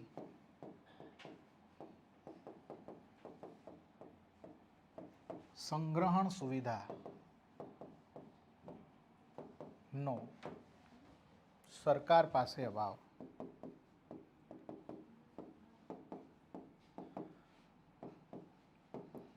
અને ઇંગ્લિશમાં આ રીતે લખી શકાય,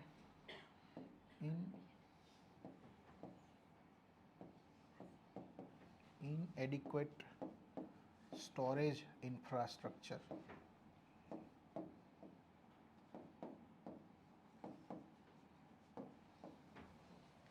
Inadequate storage infrastructure.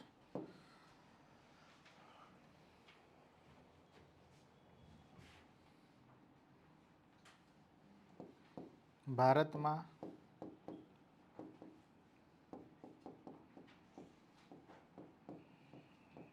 મોનોક્રોપિંગ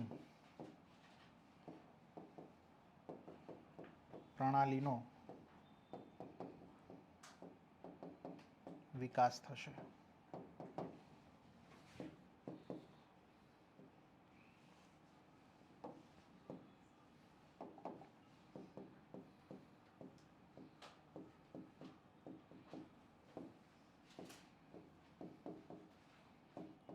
protein inflation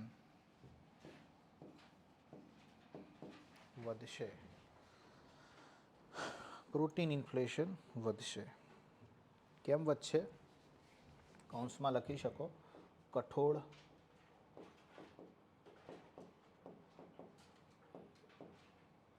તેલીબિયાંની આયાત કરવાથી.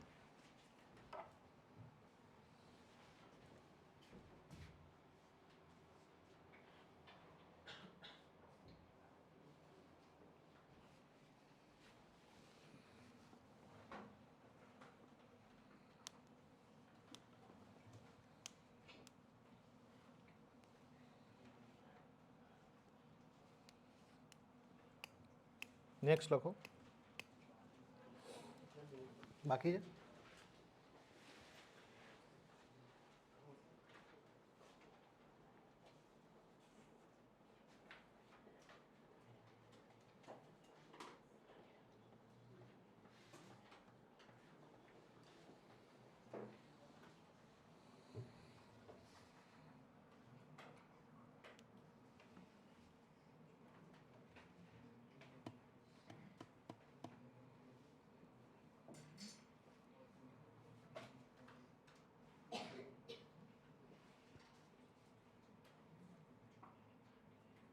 જવા દો.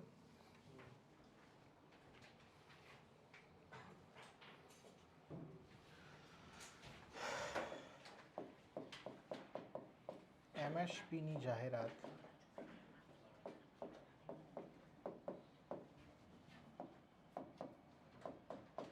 મર્યાદિત પાક માટે જ થાય છે.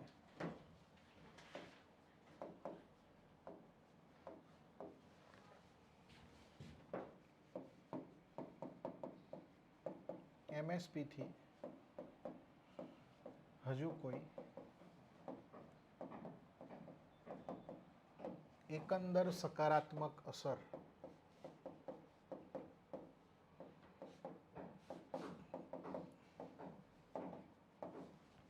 જોવા મળી નથી.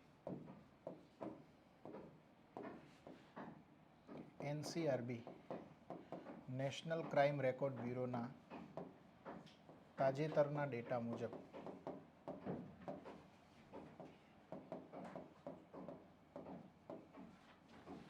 ભારતમાં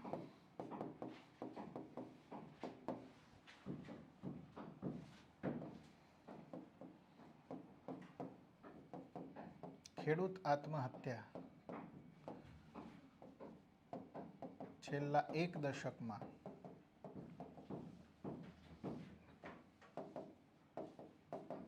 40% જેટલો વધારો થયો છે.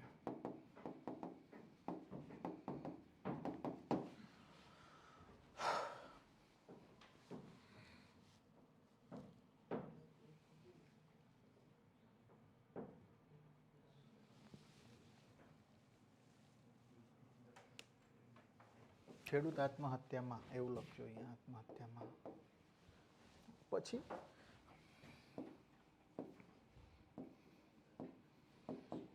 ઘઉં અને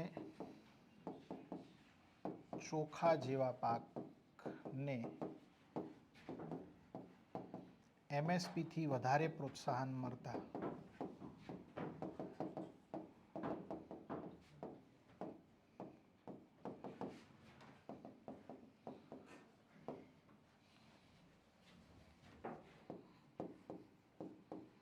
વોટર એક્સપોર્ટિંગ વધશે તથા વીજ વપરાશ પણ વધશે.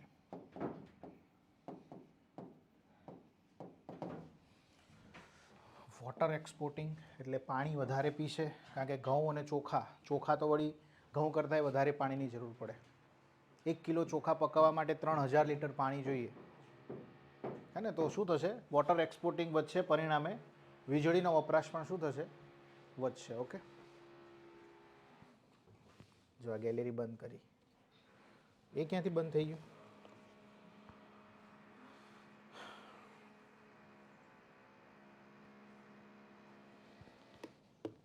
ગેલેરી બંધ કરી ફરક પડ્યો?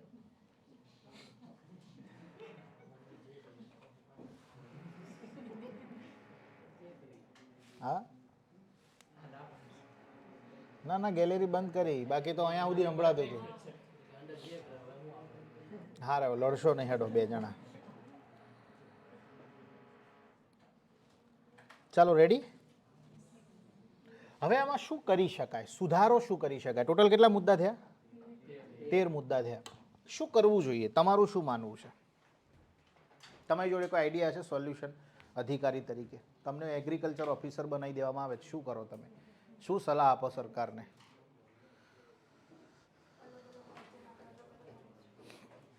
ચાલો, અલગ અલગ રાજ્ય માટે અલગ અલગ MSP જાહેર કરો, પણ MSP નું જ મારે પરમિનન્ટ સોલ્યુશન જોઈએ છે. તો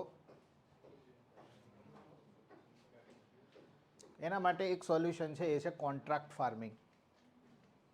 આમાં તમારે ખાનગી ક્ષેત્રને એન્ટ્રી મરાવવી પડે કે ભાઈ કોન્ટ્રાક્ટ ફાર્મિંગ, ખાનગી ક્ષેત્ર ડાયરેક્ટ ખેડૂતો જોડેથી પાક ખરીદી લે.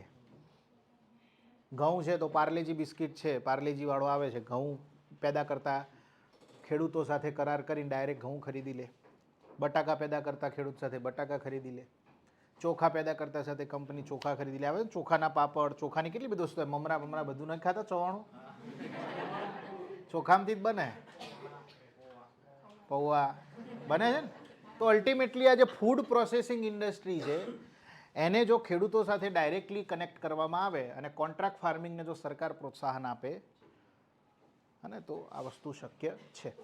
MSP સાઈડમાં થઈ જાય, ખેડૂત પાસેથી ડાયરેક્ટ ખાનગી કંપની જ ખરીદી લે, તો એમાં સરકારે પછી MSP પર ખરીદવાનું આવે જ નહીં. બોલો, આઈડિયા આવે છે? બીજું, સરકારે ફાર્મર પ્રોડ્યુસર્સ ઓર્ગેનાઇઝેશન FPOને પ્રોત્સાહન આપવું જોઈએ. FPO શું છે? FPO એક પ્રકારની પ્રાઇવેટ કંપની જ છે, જે 300 થી 400 ખેડૂતો ભેગા થઈ અને સરકાર જે કંપની અધિનિયમ છે એના હેઠળ નોંધણી કરાવે છે. માની લો કે આવા 500 ખેડૂતો ભેગા થાય છે, જે જનરલી એક જ પ્રકારનો પાક પેદા કરતા હોય એવા હોય, કે ભાઈ એક ગામડું છે, એ ગામડામાં 500 ખેડૂતો વસે છે અને એ ગામડામાં એક ખેડૂત પાસે મિનિમમ 2-4 વીઘા જમીન છે. હવે 500 ખેડૂતો ભેગા થાય, એવરેજ આપણે 2 વીઘા જમીન ગણીએ તો 500 ખેડૂતોની જમીન કેટલી થઈ? 1000 વીઘા જમીન થઈ. એ જમીનની અંદર એક જ પાક વાવણી કરવામાં આવે છે, કે જીરું તો જીરું. બનાસકાંઠાની અંદર આવો એક FPOની સ્થાપના થઈ છે. 500 ખેડૂતોએ કંપનીની નોંધણી કરાવી. એ કંપનીમાં જે વ્યક્તિ થોડું ઘણું ભણેલો ગણેલો હશે, થોડુંક પ્રોફેશનલિઝમ અને મેનેજમેન્ટને બિઝનેસને જાણતો હશે, એને CEO તરીકે નિમણૂક કરવામાં આવે છે, ચીફ એક્ઝિક્યુટિવ ઓફિસર. CEO હોય, એના કર્મચારી પણ હોય, એની લીગલી નોંધણી થાય પ્રાઇવેટ કંપની તરીકે. અને એ 1000 વીઘા જમીનમાંથી જીરું પાકે, કેટલુંક થાય તમે વિચાર કરો? 1000 વીઘા જમીનમાંથી હજારો ટન જીરું પાકે. એ જીરું બધું જ આ એફપીઓ દ્વારા જે જમીન નક્કી કરવામાં આવે જે બી ખેડૂતની ત્યાં આગળ સ્ટોરેજ ફેસિલિટી બનાવવામાં આવે. એ સ્ટોરેજ ફેસિલિટી માટે પણ નાબાર્ડ છે, નાફેડ છે, આ બધી સંસ્થાઓ અલગ અલગ પ્રકારે એમને સબસિડી અને સહાય કરતી હોય છે કે ભાઈ આપણે પોતાનો જ વેરહાઉસ બનાવીએ. આપણું હજારો ટન જીરું આવે છે અહીંયા જ પડ્યું રહે છે. હવે એમને એપીએમસીમાં આપવા જવાની જરૂર નથી. એપીએમસીના વેપારીને ત્યાં ફોન કરવાનો કે ભાઈ અમારા જોડે 2500 ટન જીરું પડ્યું છે, જેને બી લેવું હોય અહીંયા રૂબરૂમાં આવો, અમારા સીઈઓ સાથે ડીલ કરો. અહીંયા આવે, બોલો જીરાનો ભાવ. 4 વેપારી બેઠા છે, 4 જણા બોલશે. પેલો કે 2000 આપું, 2500 આપું, 3000 આપું. સીઈઓને જો યોગ્ય લાગશે તો ખેડૂતો સાથે ડિસ્કસ કરીને કહેશે કે ભાઈ 3500 રૂપિયામાં આપવાનું છે, લેવું હોય તો બોલો. તમારી ગાડી આવશે, તમારા મજૂર આવશે, તમારે ગાડીમાંથી ભરીને લઈ જવાનું, અમે કશું જ નહીં કરીએ. આ પડ્યો માલ જોઈ લો, ચેક કરી લો. તો એફપીઓથી ફાયદો થાય કે નહીં થાય? એક તો વચેટિયા ખસી જશે, વેપારી સાથે ડાયરેક્ટ ડીલ થશે. બીજું મૂલ્ય એપીએમસી કરતાં કેવું મળશે? વધારે. બીજું ખેડૂતને અહીંયાથી 4 કોથળા જીરું થયું હોય તો બિચારાને ટ્રેક્ટર લઈને જવાનું, એપીએમસી ઊંઝામાં આપવાનું, અને એમાં બી ટ્રેક્ટરનું ડીઝલ બળે, ટ્રાન્સપોર્ટેશન, વચેટિયા કોથળા લઈ જાય, વજનમાં કાપ થાય, અને વચ્ચે રોડ બનતો હોય, હાના ગમે તે ભાઈ બીજી એક્સિડન્ટની સંભાવનાઓ રહે. અહીંયા કોઈ રિસ્ક ખરું? કોઈ જ રિસ્ક નહીં. માર્કેટિંગનો ખર્ચ, ટ્રાન્સપોર્ટેશનનો ખર્ચ બધો ઝીરો. જે નફો આવે એ જે પ્રમાણે જેનું જીરું આવ્યું હોય એને આપી દેવાનું. આઈડિયા આવે છે? આને કહેવાય ફાર્મર પ્રોડ્યુસર્સ ઓર્ગેનાઇઝેશન. તો સરકારે એફપીઓને વધારે પ્રોત્સાહન આપવું જોઈએ, જેથી એમએસપી નહીં મળે તો ડાયરેક્ટ એપીએમસીના વેપારી સાથે બી ડીલ કરીને ખેડૂત શું કરશે? પોતાની પ્રોડક્ટને સારા મૂલ્ય પર આપી દેશે. બરાબર છે? સીઈઓ ભણેલો છે તો સીઈઓ એક્સપોર્ટ કરવાનું એ જાણતો હશે વિદેશમાં, કે વિદેશની અંદર એગ્રીકલ્ચર એક્સપોર્ટ કરવો છે તો વિદેશના વેપારીઓ સાથે બી ડીલ કરીને એગ્રીકલ્ચર એક્સપોર્ટ બી કરશે. આઈડિયા આવે છે? જરૂરી નથી કે નજીકના એપીએમસીને કોન્ટેક્ટ કરે. એક યોજના છે ને નામ, નેશનલ એગ્રીકલ્ચર માર્કેટ, એના માધ્યમથી અહીંયા બેઠા બેઠા આંધ્રપ્રદેશના ખેડૂત સાથે બી વેપારી સાથે બી ડીલ થઈ શકે છે. ચેન્નઈના વેપારી સાથે બી ડીલ થઈ શકે છે. અહીંયા બેઠા બેઠા ડીલ કરો. બોલો, આઈડિયા આવે છે શું કહેવા માગું છું? તો સરકારે એક તો કરવું જોઈએ, કોન્ટ્રાક્ટ ફાર્મિંગને પ્રોત્સાહન આપવું જોઈએ. ફાર્મર પ્રોડ્યુસર્સ ઓર્ગેનાઇઝેશન જેવી સંસ્થાઓ વધારે ને વધારે ઝડપથી સ્થપાય એ કલ્ચરને પ્રોત્સાહન આપવું જોઈએ. તો આ બધા શું છે? આના ઉપાયો છે. બોલો, આઈડિયા આવે છે? બીજું, સરકારે પણ એગ્રીકલ્ચર ઇન્ફ્રાસ્ટ્રક્ચર પર ફોકસ કરવું જોઈએ. ખેડૂત ઝડપથી એપીએમસીમાં વેચવા કેમ જાય છે? કેમ કે એની જોડે સ્ટોરેજ ફેસિલિટી નથી. 15-20 વીઘા જમીનનો ખાતેદાર છે, એને ઘઉં આવ્યા, ઘઉં પેદા થયા, 100-150 કોથળા આવે એના ઘરમાં મૂકવા ક્યાં? તો બિચારો શું કરશે? સીધો ટ્રેક્ટર ભરીને એપીએમસીમાં જે ભાવ હોય આપી દેવાનો. હવે એ સમય એને ભાવ મળે ન પણ મળે, 6 મહિના પછી બની શકે કે વધારે ભાવ મળી શકે, તો 6 મહિના મૂકવા માટે એની જોડે સ્ટોરેજ ફેસિલિટી નથી. તો સરકારે એગ્રીકલ્ચર ઇન્ફ્રાસ્ટ્રક્ચર પર વધારે ફોકસ કરવું પડશે કે ભાઈ XYZ એરિયાની અંદર આટલા કિલોમીટરે એક વેરહાઉસ આવેલું હોય, કમસે કમ સરકારી વેરહાઉસ આવેલું હોય, ગવર્મેન્ટ સ્ટોરેજ ફેસિલિટી. સરકારી નથી તો સરકારની સહાયથી ચાલતી કોઈ વેરહાઉસ આવેલું હોય, ત્યાં એગ્રીકલ્ચર રિસિપ્ટ, વેરહાઉસ રિસિપ્ટનો કાર્ય જે છે પ્રોજેક્ટ પણ લાગુ કરવો જોઈએ. Agriculture warehouse receipt. વેરહાઉસ રિસિપ્ટનો કન્સેપ્ટ કર્ણાટક રાજ્યએ એક્સેપ્ટ કર્યો છે, બીજા અન્ય સાઉથના રાજ્યોએ કર્યો છે. વેરહાઉસ રિસિપ્ટ શું છે? તો કે ભાઈ મારા ગામની બાજુમાં એક મોટો વેરહાઉસ છે, ગોડાઉન છે, જ્યાં આગળ જે પણ પાક પાક્યો છે એના કોથળાને હું સ્ટોર કરી શકું છું. તો આજે કોઈ ખેડૂત એના 100 કોથળા, માની લો કે એને રાયડો આવે ને, પાક્યો, મૂકી ગયો, હવે એના 100 કોથળાનો એપ્રોક્સ ભાવ થાય છે 3 લાખ રૂપિયા. કેટલો થાય છે? એપ્રોક્સ 3 લાખ રૂપિયા. તો એને એક વેરહાઉસ રિસિપ્ટ આપવાની કે તારા કોથળા મારી જોડે છે 100 કોથળા, જેનું એપ્રોક્સ મૂલ્ય 3 લાખ રૂપિયા છે, ગવર્મેન્ટનો સિક્કો, સહી અને આ વેરહાઉસની રિસિપ્ટ. આ વેરહાઉસ રિસિપ્ટ એને ક્યાં કામ લાગશે? એક તો એના કોથળા વ્યવસ્થિત સેફ છે. બીજું, એ વેરહાઉસ રિસિપ્ટ એ એની પ્રોપર્ટી બતાવે છે કે મારી 3 લાખની પ્રોપર્ટી સરકારના સ્ટોરેજમાં પડી છે. કાલ સવારે એને લોન લેવી હોય તો એ રિસિપ્ટ ઉપર એને લોન મળી શકે છે. બેંકમાં જાય, બેંકવાળો કે કોલેટરલ તરીકે શું મળશે? તમારી પાસે છે શું? તમે સંપત્તિ કઈ ગીરવે મૂકી શકો છો? તો એ વ્યક્તિ સરકારની જે રિસિપ્ટ છે આપશે કે આ વેરહાઉસ રિસિપ્ટ છે, 3 લાખ રૂપિયાની મારી પ્રોપર્ટી સરકારના ગોડાઉનમાં પડી છે, મને લોન આપો. તો એ વ્યક્તિ એના અગેન્સ્ટ લોન ક્લેમ કરી શકશે વેરહાઉસ રિસિપ્ટ. તો સરકારે બીજો ઉપાય શું છે, વેરહાઉસ રિસિપ્ટનો કાર્યક્રમ ગુજરાતમાં પણ લાગુ કરવો જોઈએ. બોલો આઈડિયા આવે છે? કારણ કે એગ્રીકલ્ચર એ સ્ટેટ સબ્જેક્ટ છે, રાજ્યનો વિષય છે. બોલો ખબર પડી શું કહેવા માગું છું? તો વેરહાઉસ રિસિપ્ટનો કન્સેપ્ટ તો બહુ સારો છે. જરૂરી નથી કે તાત્કાલિક ધોરણે કોઈ પાક વેચી દે, કોઈને નથી વેચવો તો ગોડાઉનમાં મૂકે. ગોડાઉનમાં એક કોથળાનું ₹1 કે ₹2 ભાડું હોય એ ખેડૂત ચૂકવશે. 100 કોથળા છે, મહિને 200-300 રૂપિયા ભાડું આપવાનું છે તો એ આપશે. બોલો આઈડિયા આવે છે? ઓકે, તો આ લખ્યા આપણે પક્ષમાં વિપક્ષમાં તર્ક. હવે એના ઉપાયોની ચર્ચા કરીએ આપણે કે સરકારે શું કરવું જોઈએ. ઓકે,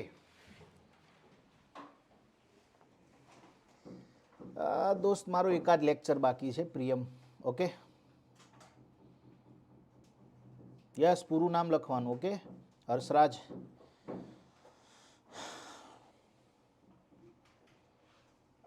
ચાલો, ઉપાયો. ઉપાયોની અંદર પહેલો, સરકારે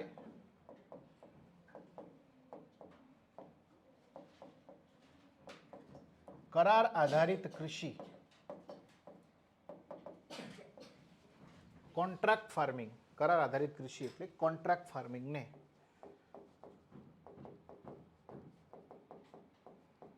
પ્રોત્સાહન આપવું જોઈએ. પ્રોત્સાહન આપવું જોઈએ.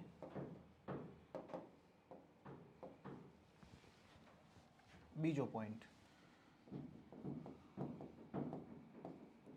ફાર્મર્સ પ્રોડ્યુસર ઓર્ગેનાઇઝેશન્સ, ખેત ઉત્પાદક સંસ્થાઓ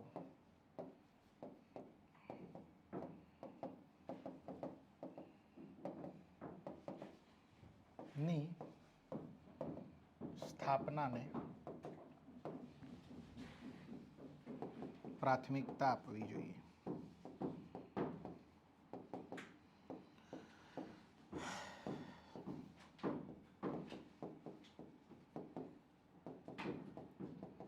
કૃષિ અવસંરચના, એગ્રીકલ્ચર ઇન્ફ્રાસ્ટ્રક્ચર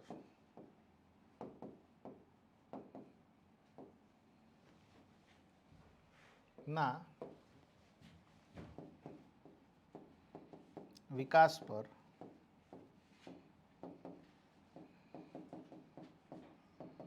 ધ્યાન કેન્દ્રિત કરવું જોઈએ.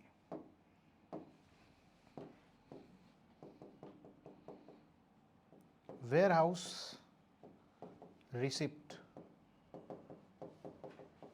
વેરહાઉસ રિસિપ્ટના ખ્યાલને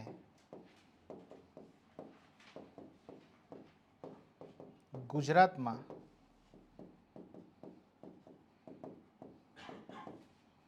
લાગુ કરવો જોઈએ. વેરહાઉસ, કોલ્ડ સ્ટોરેજમાં બધું આવી ગયું, એગ્રીકલ્ચર ઇન્ફ્રાસ્ટ્રક્ચરમાં બધું જ આવી ગયું ભાઈ. ઓકે, કોલ્ડ સ્ટોરેજ, વેરહાઉસ બધું આવી ગયું. વેરહાઉસ રિસિપ્ટના ખ્યાલને ગુજરાતમાં લાગુ કરવો જોઈએ.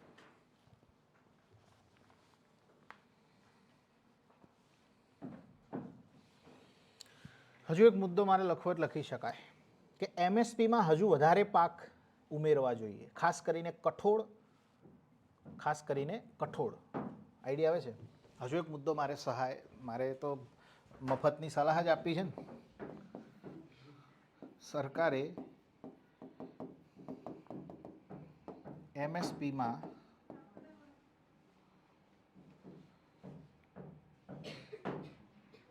વધારે પાકને ઉમેરવા જોઈએ, ખાસ કરીને કઠોળ.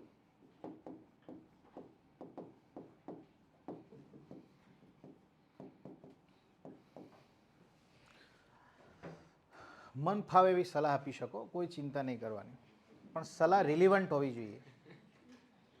એગ્રીકલ્ચરને સ્ટીક રહી અને તમે જે છે ભલામણ કરી શકો કે અચ્છા આવું હોવું જોઈએ, આવું ન હોવું જોઈએ, આવું હોવું જોઈએ. ઓકે, તમે ડેટા લખો છો અને તમારે જરૂર નથી બટ તમારે લખવું છે કે ભાઈ આ ડેટા આનો છે અથવા ફલાણી સંસ્થા મુજબ, તો એમાં બી કોઈ ચેક કરવા નથી જવાનું. તમને એવું લાગે છે કે મારી જોડે ફલાણો ડેટા છે તો લખી શકો કે ભાઈ આરબીઆઈ મુજબ, ભાઈ બેન્કિંગમાં લખવું છે તો આરબીઆઈ લખો, નાબાર્ડનો ડેટા લખો, નીતિ આયોગનો ડેટા લખો, અલગ અલગ સર્વે ચાલતા જ હોય છે. આઈડિયા આવે છે. પણ એ કેવું હોવું જોઈએ, બેન્કિંગ સેક્ટર છે તો બેન્કિંગની કોઈ સંસ્થા દ્વારા કરવામાં આવેલા સર્વે મુજબ ફલાણી એનપીએમાં ફલાણો વધારો ઘટાડો થયો છે અથવા ઇકોનોમિક સર્વે મુજબ આવો થયો છે, ચાલશે. પણ કેવું હોવું જોઈએ, રિલિવન્ટ હોવું જોઈએ અને એ ડેટા સાચો હોવો જોઈએ કે આટલા ટકા છે અપ્રોક્સ, આશરે. બોલો, આઈડિયા આવે છે? ઓકે, પછી તમે લખી દો કે યુનેસ્કોના ડેટા મુજબ ભારતમાં આમ થયું હતું. એને ખબર છે કે યુનેસ્કોને અહીંયા બેન્કિંગને કાંઈ લેવા દેવા જ નથી, આ ભાઈ ફેંકવાનું ચાલુ કર્યું છે, એટલે એ પકડાઈ ના જાવ એનું ધ્યાન રાખવાનું. બોલો, આઈડિયા આવે છે? ઓકે, એટલે ડેટા તમારે નાખવો જ નાખી શકો. બને ત્યાં સુધી આપણી જોડે કોઈ સંસ્થા છે, સાચો ડેટા છે તો એને પહેલી પ્રાયોરિટી આપો. પણ ડેટા ખબર છે કે ભારતમાં આ વસ્તુ 16% જેટલી છે, પણ કઈ સંસ્થાનો રિપોર્ટ છે ખબર નથી, તો ન લખો તોય ચાલે. અને લખવો હોય તો પછી એ રિલેટેડ કોઈ બી સંસ્થા છે તો નામ લખો, ચાલશે. કોઈ એ વ્યક્તિ ચેક કરવાની જોડે એટલો ટાઈમ જ નથી. અને 9-9, 10-10 હજાર પેપર ચેક કરવાના છે, એટલે એક પેપરનો એક પ્રશ્ન એક વ્યક્તિ ચેક કરે છે, એનો મતલબ એને 9,000 કે 7,000 લોકો પરીક્ષા આપે તો એને એ વ્યક્તિએ 7,000 પ્રશ્નો ચેક કરવાના છે. હે ને? એટલે એને બી પ્રેશર છે જીપીએસસીનું કે 7,000 પ્રશ્નો આટલા દિવસમાં ચેક કરીને આપો. આઈડિયા આવે છે? એટલે એની જોડે એટલો ટાઈમ નથી કે બધાના પેપરના ડેટા એરો ચેક કરવા જાય, ક્રોસ વેરીફાઈ કરવા જાય. ઓકે, પણ માપમાં ફેંકવાનું, પકડાઈ ના જાઓ. ફેંકવાનું નથી કહેતો હું, ખોટો ડેટા લખવાનું નથી કહેતો, સાચો ડેટા લખવાનું કહું છું. ડેટા સાચો હોવો જોઈએ, પણ એ ટૂંકમાં પછી તમે 16% હોય ને સીધું 66% લખી દો, ખબર પડી જશે કે આટલું બધું તો છે જ નહીં, આ ખોટી વાત છે. ઓકે, ચાલો નખો નેક્સ્ટ.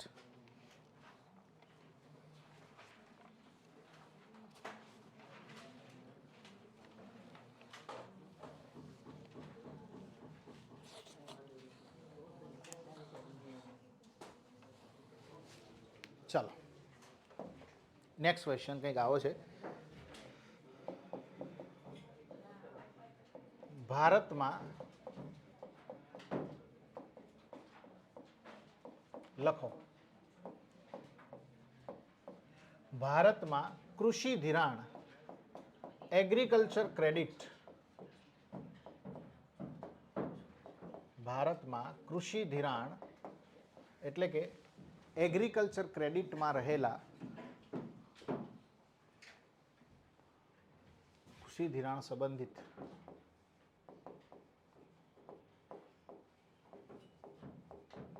પડકારો જણાવી આ સંદર્ભે સરકાર દ્વારા કરવામાં આવેલા પ્રયાસો.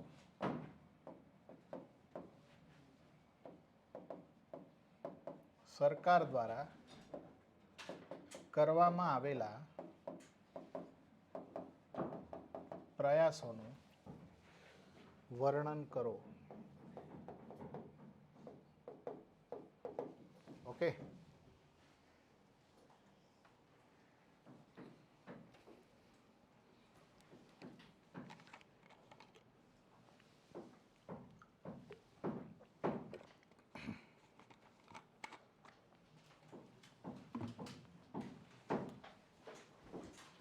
પ્રશ્નને આપણે તોડવાનો પ્રયત્ન કરીએ. શેની વાત કરે છે? કૃષિ ધિરાણ, એગ્રીકલ્ચર ક્રેડિટ. ખેડૂતોને લોન લેવી છે, શું શું અવરોધોનો સામનો કરવો પડે છે, અથવા તો એગ્રીકલ્ચર ક્રેડિટ સેક્ટર જે આખું છે એમાં કયા પડકારો રહેલા છે, અને સરકારે આ સંબંધિત શું પ્રયાસો કર્યા. અને કિસાન ક્રેડિટ કાર્ડ ભણે છીએ આપણે, પ્રયાસો જ છે. પીએસએલ ભણે છે, પ્રાયોરિટી સેક્ટર લેન્ડિંગ, એમાં એગ્રીકલ્ચરનો સમાવેશ કર્યો છે કે ભાઈ વાણિજ્યિક બેન્કોએ 40% લોન કોને આપવાની છે, તો આરબીઆઈ દ્વારા નક્કી કરવામાં આવેલા પ્રાયોરિટી સેક્ટરને. એ પ્રાયોરિટી સેક્ટરની અંદર પણ પહેલું તો છે કૃષિ, તો એ બી સરકારનો પ્રયાસ જ છે કે પીએસએલ ની અંદર એગ્રીકલ્ચર સેક્ટરનો સમાવેશ કર્યો. તો આ બધા શું છે? પ્રયાસો છે. જમીન વિકાસ બેન્કોની સ્થાપના કરી, જમીન મોર્ગેજ બેન્કોની સ્થાપના કરી, રિજનલ રૂરલ બેન્ક્સની સ્થાપના કરી, નાબાર્ડની સ્થાપના કરી, સહકારી બેન્કોની સ્થાપના કરી. તો અલ્ટિમેટલી આ બધી જ બેન્કોની સ્થાપના શેના માટે છે? કે ભાઈ ખેડૂતોને લોન મળે, એગ્રીકલ્ચર ક્રેડિટ.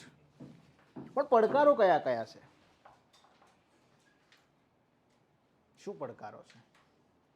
સ્વામિત્વ યોજનાની શરૂઆત કરી કે ભાઈ ખેડૂતોને રાઇટ ટુ રેકોર્ડ, પોતાની પ્રોપર્ટીનું એક કાર્ડ મળે તો એ શું કરશે? એ પ્રોપર્ટીને આધારે લોન લઈ શકશે.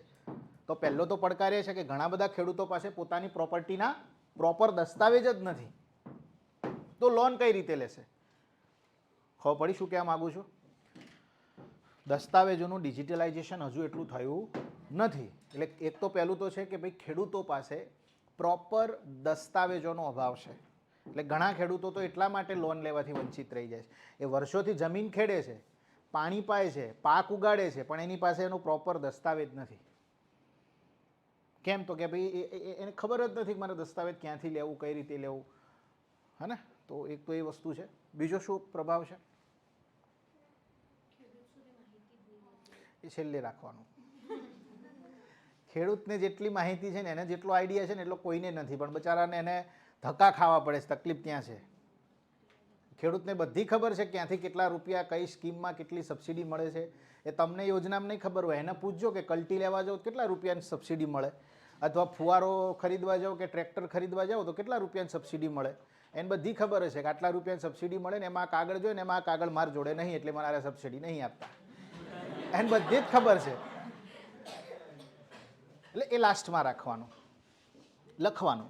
ખોટો નથી પોઈન્ટ, બટ આપણે ક્રંચ પોઈન્ટ છે ને એને શરૂઆતમાં રાખવાના. એ વ્યક્તિ વાંચવા બેસે તો એને ખબર પડવી જોઈએ કે બીજા 10 આગળના પેપર જો એમાં 11મું પેપર જે હાથમાં આવ્યું છે એમાં થોડુંક વધારે સારું લખેલું છે એવું એને લાગવું જોઈએ. ઓકે,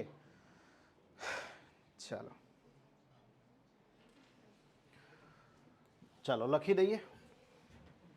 ભારતમાં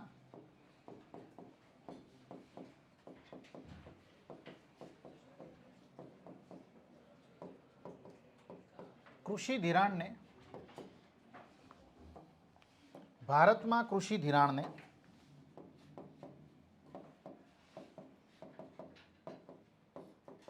3 પ્રકારે વર્ગીકૃત કરવામાં આવ્યું છે.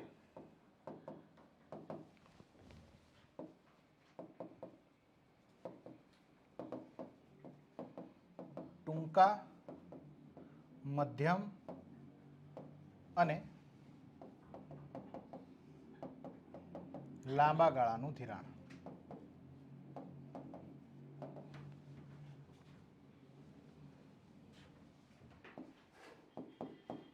આ ક્ષેત્ર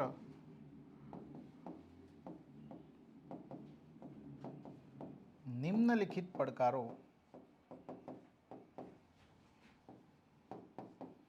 નો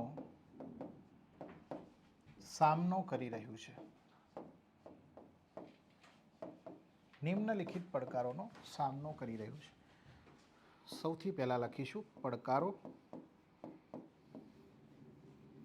પડકારોમાં લખો પોઈન્ટ નંબર 1.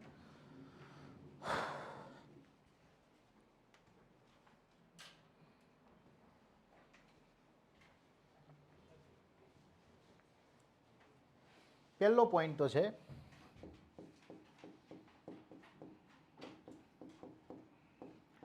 નાબાર્ડના એક સર્વે મુજબ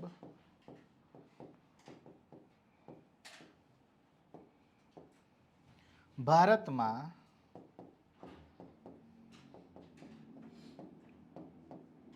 હજુ પણ 30.3% ખેડૂતો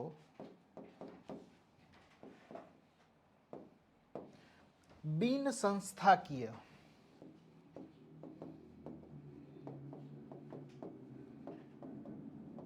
ઋણ લે છે. બિન સંસ્થાકીય ઋણ લે છે મતલબ જે શાહુકારો છે, જે ગવર્મેન્ટ સાથે રજિસ્ટર્ડ નથી, એવા લોકો પાસેથી હજુ પણ ભારતમાં 30.3% ખેડૂતો એવા છે જે શું લે છે? લોન લે છે. ઓકે, તે સેક્ટરનો પહેલો પડકાર છે.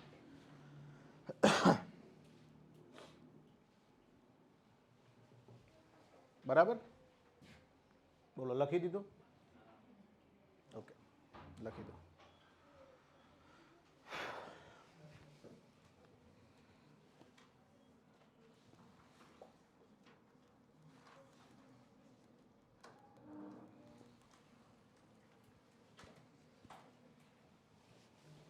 બીજો પોઈન્ટ, એગ્રીકલ્ચર સેક્ટરમાં છે ને એનપીએ સતત વધી રહ્યું છે, નોન પરફોર્મિંગ એસેટ. ભણ્યા છો આપણે, હે ને, કે ભાઈ લોન લઈ ગયા પછી સતત 90 દિવસ સુધી હપ્તો ભરવા ન આવે તો એને આપણે શું કહીએ છીએ? NPA, simple. તો એગ્રીકલ્ચર સેક્ટરમાં સતત વધતું એનપીએ એ એક તો કૃષિ ધિરાણને અવરોધે છે. બેંકોને જે પ્રકારે કહેવાય ને અરુચિ ઊભી કરે છે લોન આપવામાં, હે ને. તો બીજો પોઈન્ટ છે કે કૃષિ ક્ષેત્રમાં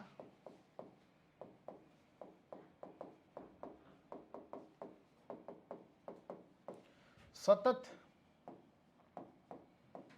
વધતું એનપીએ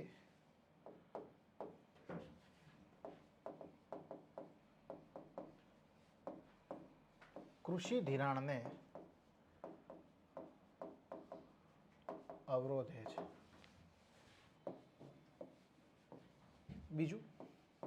બીજો એક ઇસ્યુ છે, ભારતમાં જોવા મળતો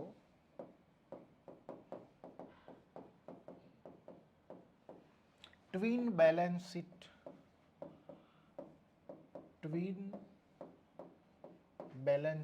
issue.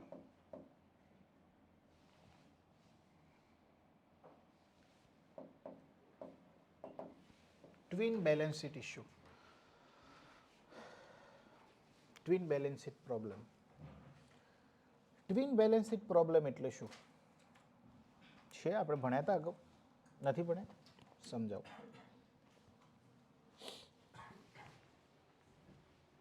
Twin balance sheet, twin એટલે બે. ટ્વિન બેલેન્સ શીટ પ્રોબ્લેમ એટલે શું? તો અહીંયા એક બાજુ બેંક લોન આપે છે, માની લો કે ખેડૂતને. બીજી બાજુ બેંક પોતાની બેલેન્સ શીટમાં લખે છે કે મેં ખેડૂતને લોન આપી. બરાબર છે?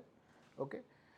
અહીંયા બે બાજુના પ્રોબ્લેમ છે. એક બાજુ ખેડૂતની એટલી આવક નથી આવી રહી કે એ લોનનો હપ્તો ભરી શકે, અને એનો લોનનો હપ્તો નથી આવતો એટલે બેંકની પણ બેલેન્સ શીટ ખરાબ થઈ રહી છે.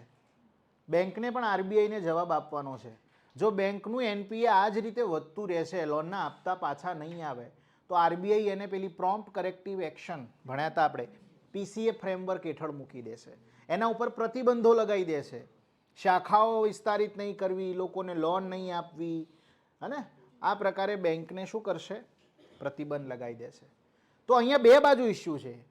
જે વ્યક્તિ લોન લઈ રહ્યો છે એની એટલી આવક નથી વધી રહી કે હપ્તો આપી શકે, અને હપ્તો નથી આવતો એટલે બેંકની બેલેન્સ શીટ પણ માઇનસમાં જઈ રહી છે.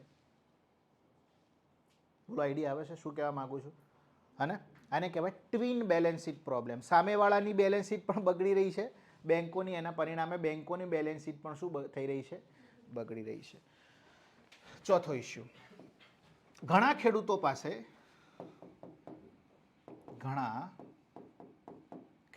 પાસે જમીનના દસ્તાવેજ ન હોવાને કારણે ધિરાણ મેળવી શકતા નથી.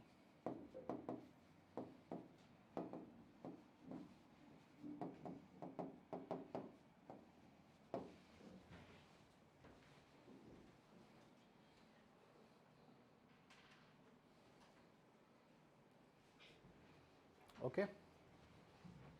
પાંચમો પોઈન્ટ, એક ઇન્ડેક્સ છે, ગ્લોબલ ફિન્ડેક્સ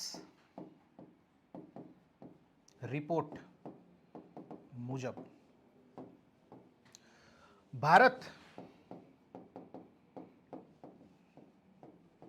વિશ્વની બીજા ક્રમની અનબેન્કડ પોપ્યુલેશન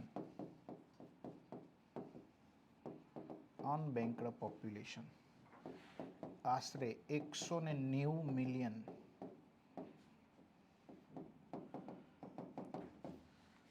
ધરાવે છે. સમજાવું.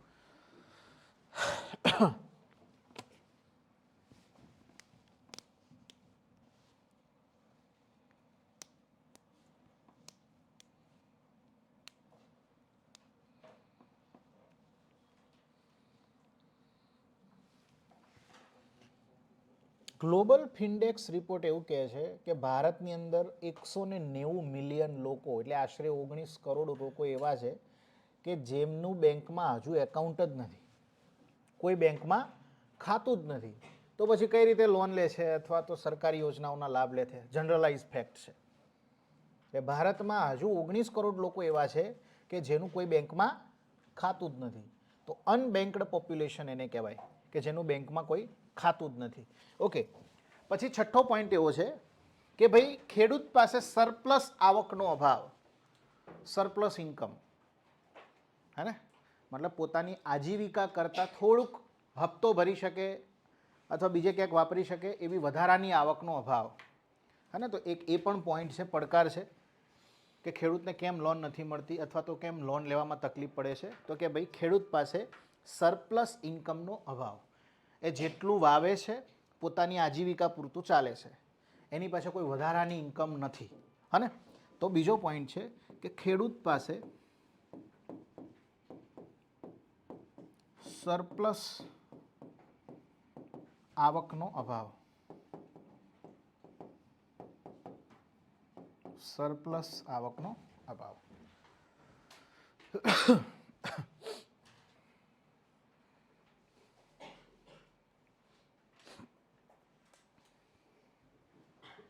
પછી સાતમો મુદ્દો છે કે ઘણા ગ્રામીણ વિસ્તારો,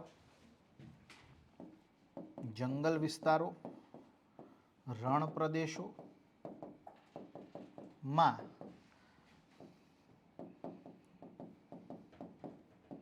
બેન્કિંગ સુવિધા જ નથી. આને મારે કીવર્ડમાં લખવું હોય તો બેન્કિંગ પેનેટ્રેશનનો અભાવ એવું લખી શકાય. બેન્કિંગ પેનેટ્રેશનનો અભાવ, ઇનએડિક્વેટ બેન્કિંગ પેનેટ્રેશન. ઘણા વિસ્તારોમાં બેંકો જ નથી, શું લોન મળવાની?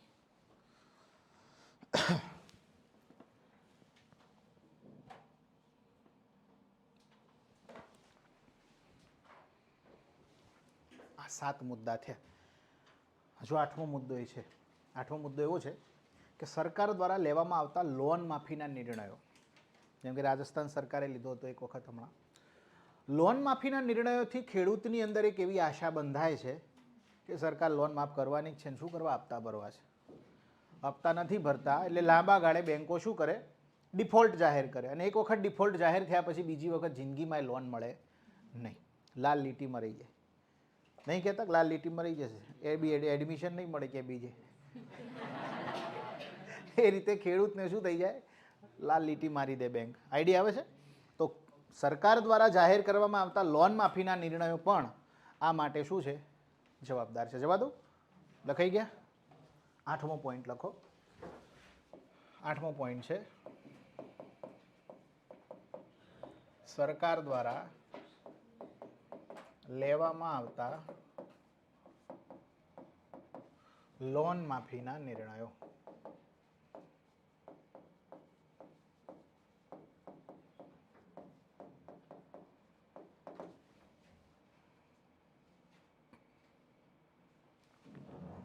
આમાં તમારે કૌંસમાં લખવું એટલે લખાઈ દઉં, લખો.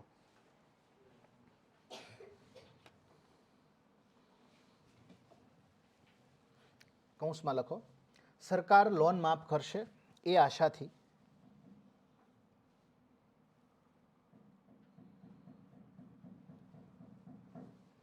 સરકાર લોન માફ કરશે એ આશાથી લીધેલી લોનના હપ્તા ભરવામાં આવતા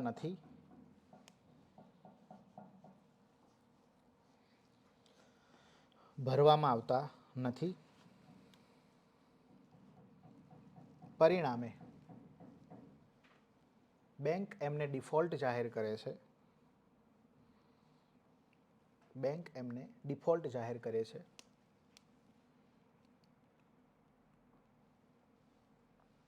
પછી તેઓ ક્યારેય લોન મેળવી શકતા નથી. તેઓ ક્યારેય લોન મેળવી શકતા નથી.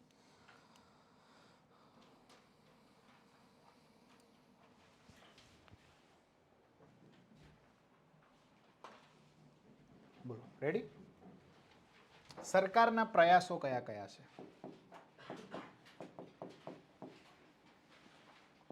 પહેલો પ્રયાસ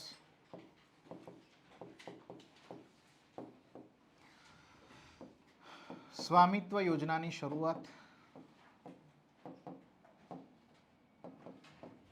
કરી. પરિણામે ખેડૂતોને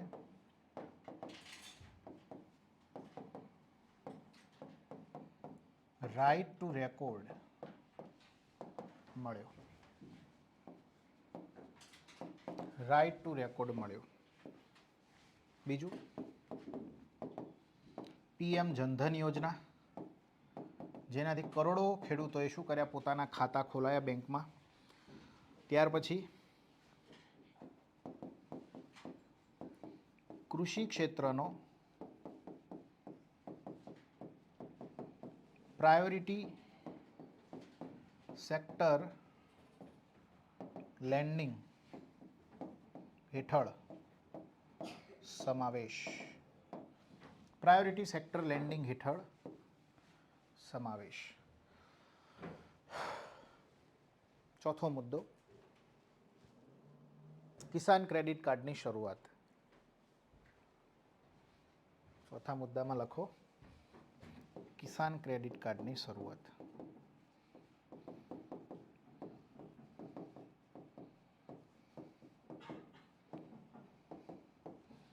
ત્યાર પછી NABARD, RRB regional rural bank, સહકારી બેંક તથા જમીન વિકાસ બેંકોની સ્થાપના. જમીન વિકાસ બેંકોની સ્થાપના.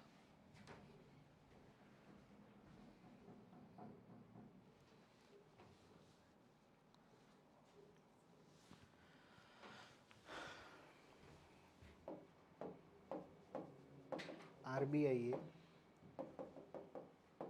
નેશનલ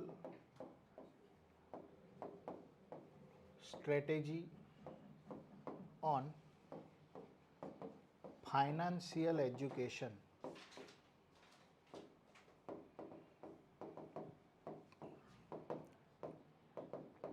ની શરૂઆત કરી.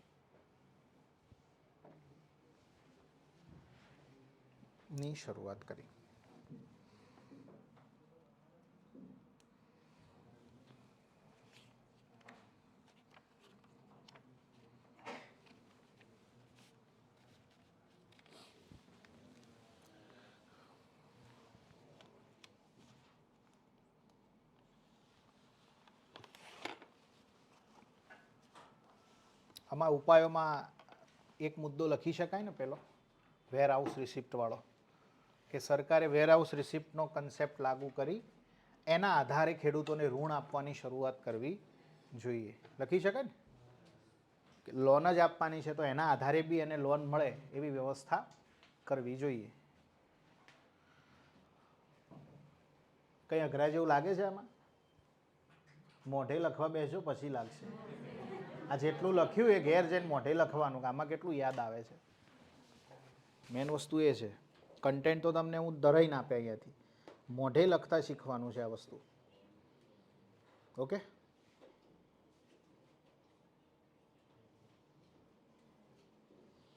ચાલો. ઉપાયમાં શું લખવાનું કીધું મેં?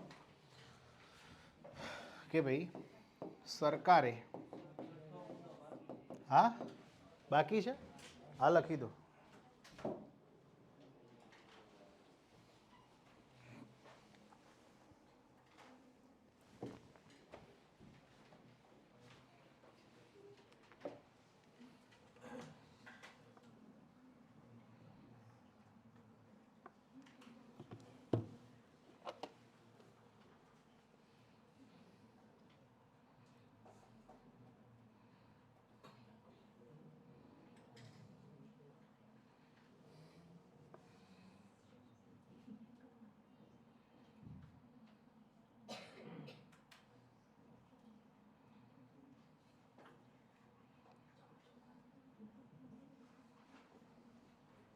લખાઈ ગયું?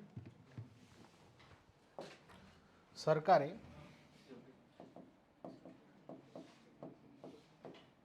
વેરહાઉસ રિસિપ્ટના ખ્યાલને લાગુ કરી તેના આધારે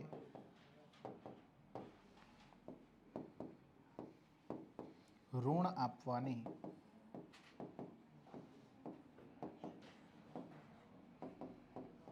શરૂઆત કરવી જોઈએ.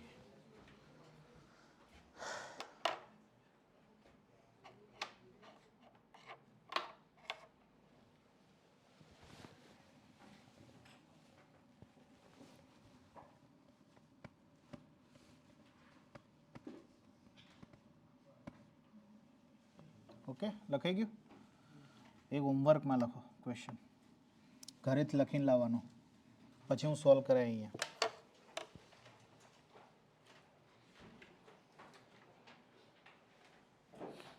લખાવો. આ લખી દીધું ને?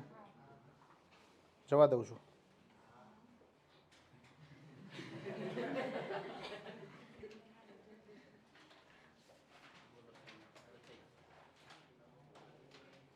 લખાઈ ગયું?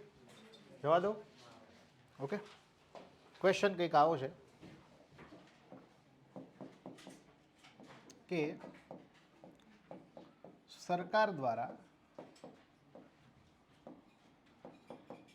આપવામાં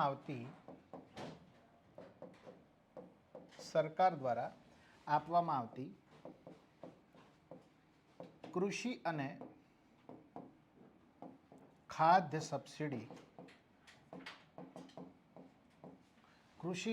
ખાદ્ય સબસિડીના સકારાત્મક અને નકારાત્મક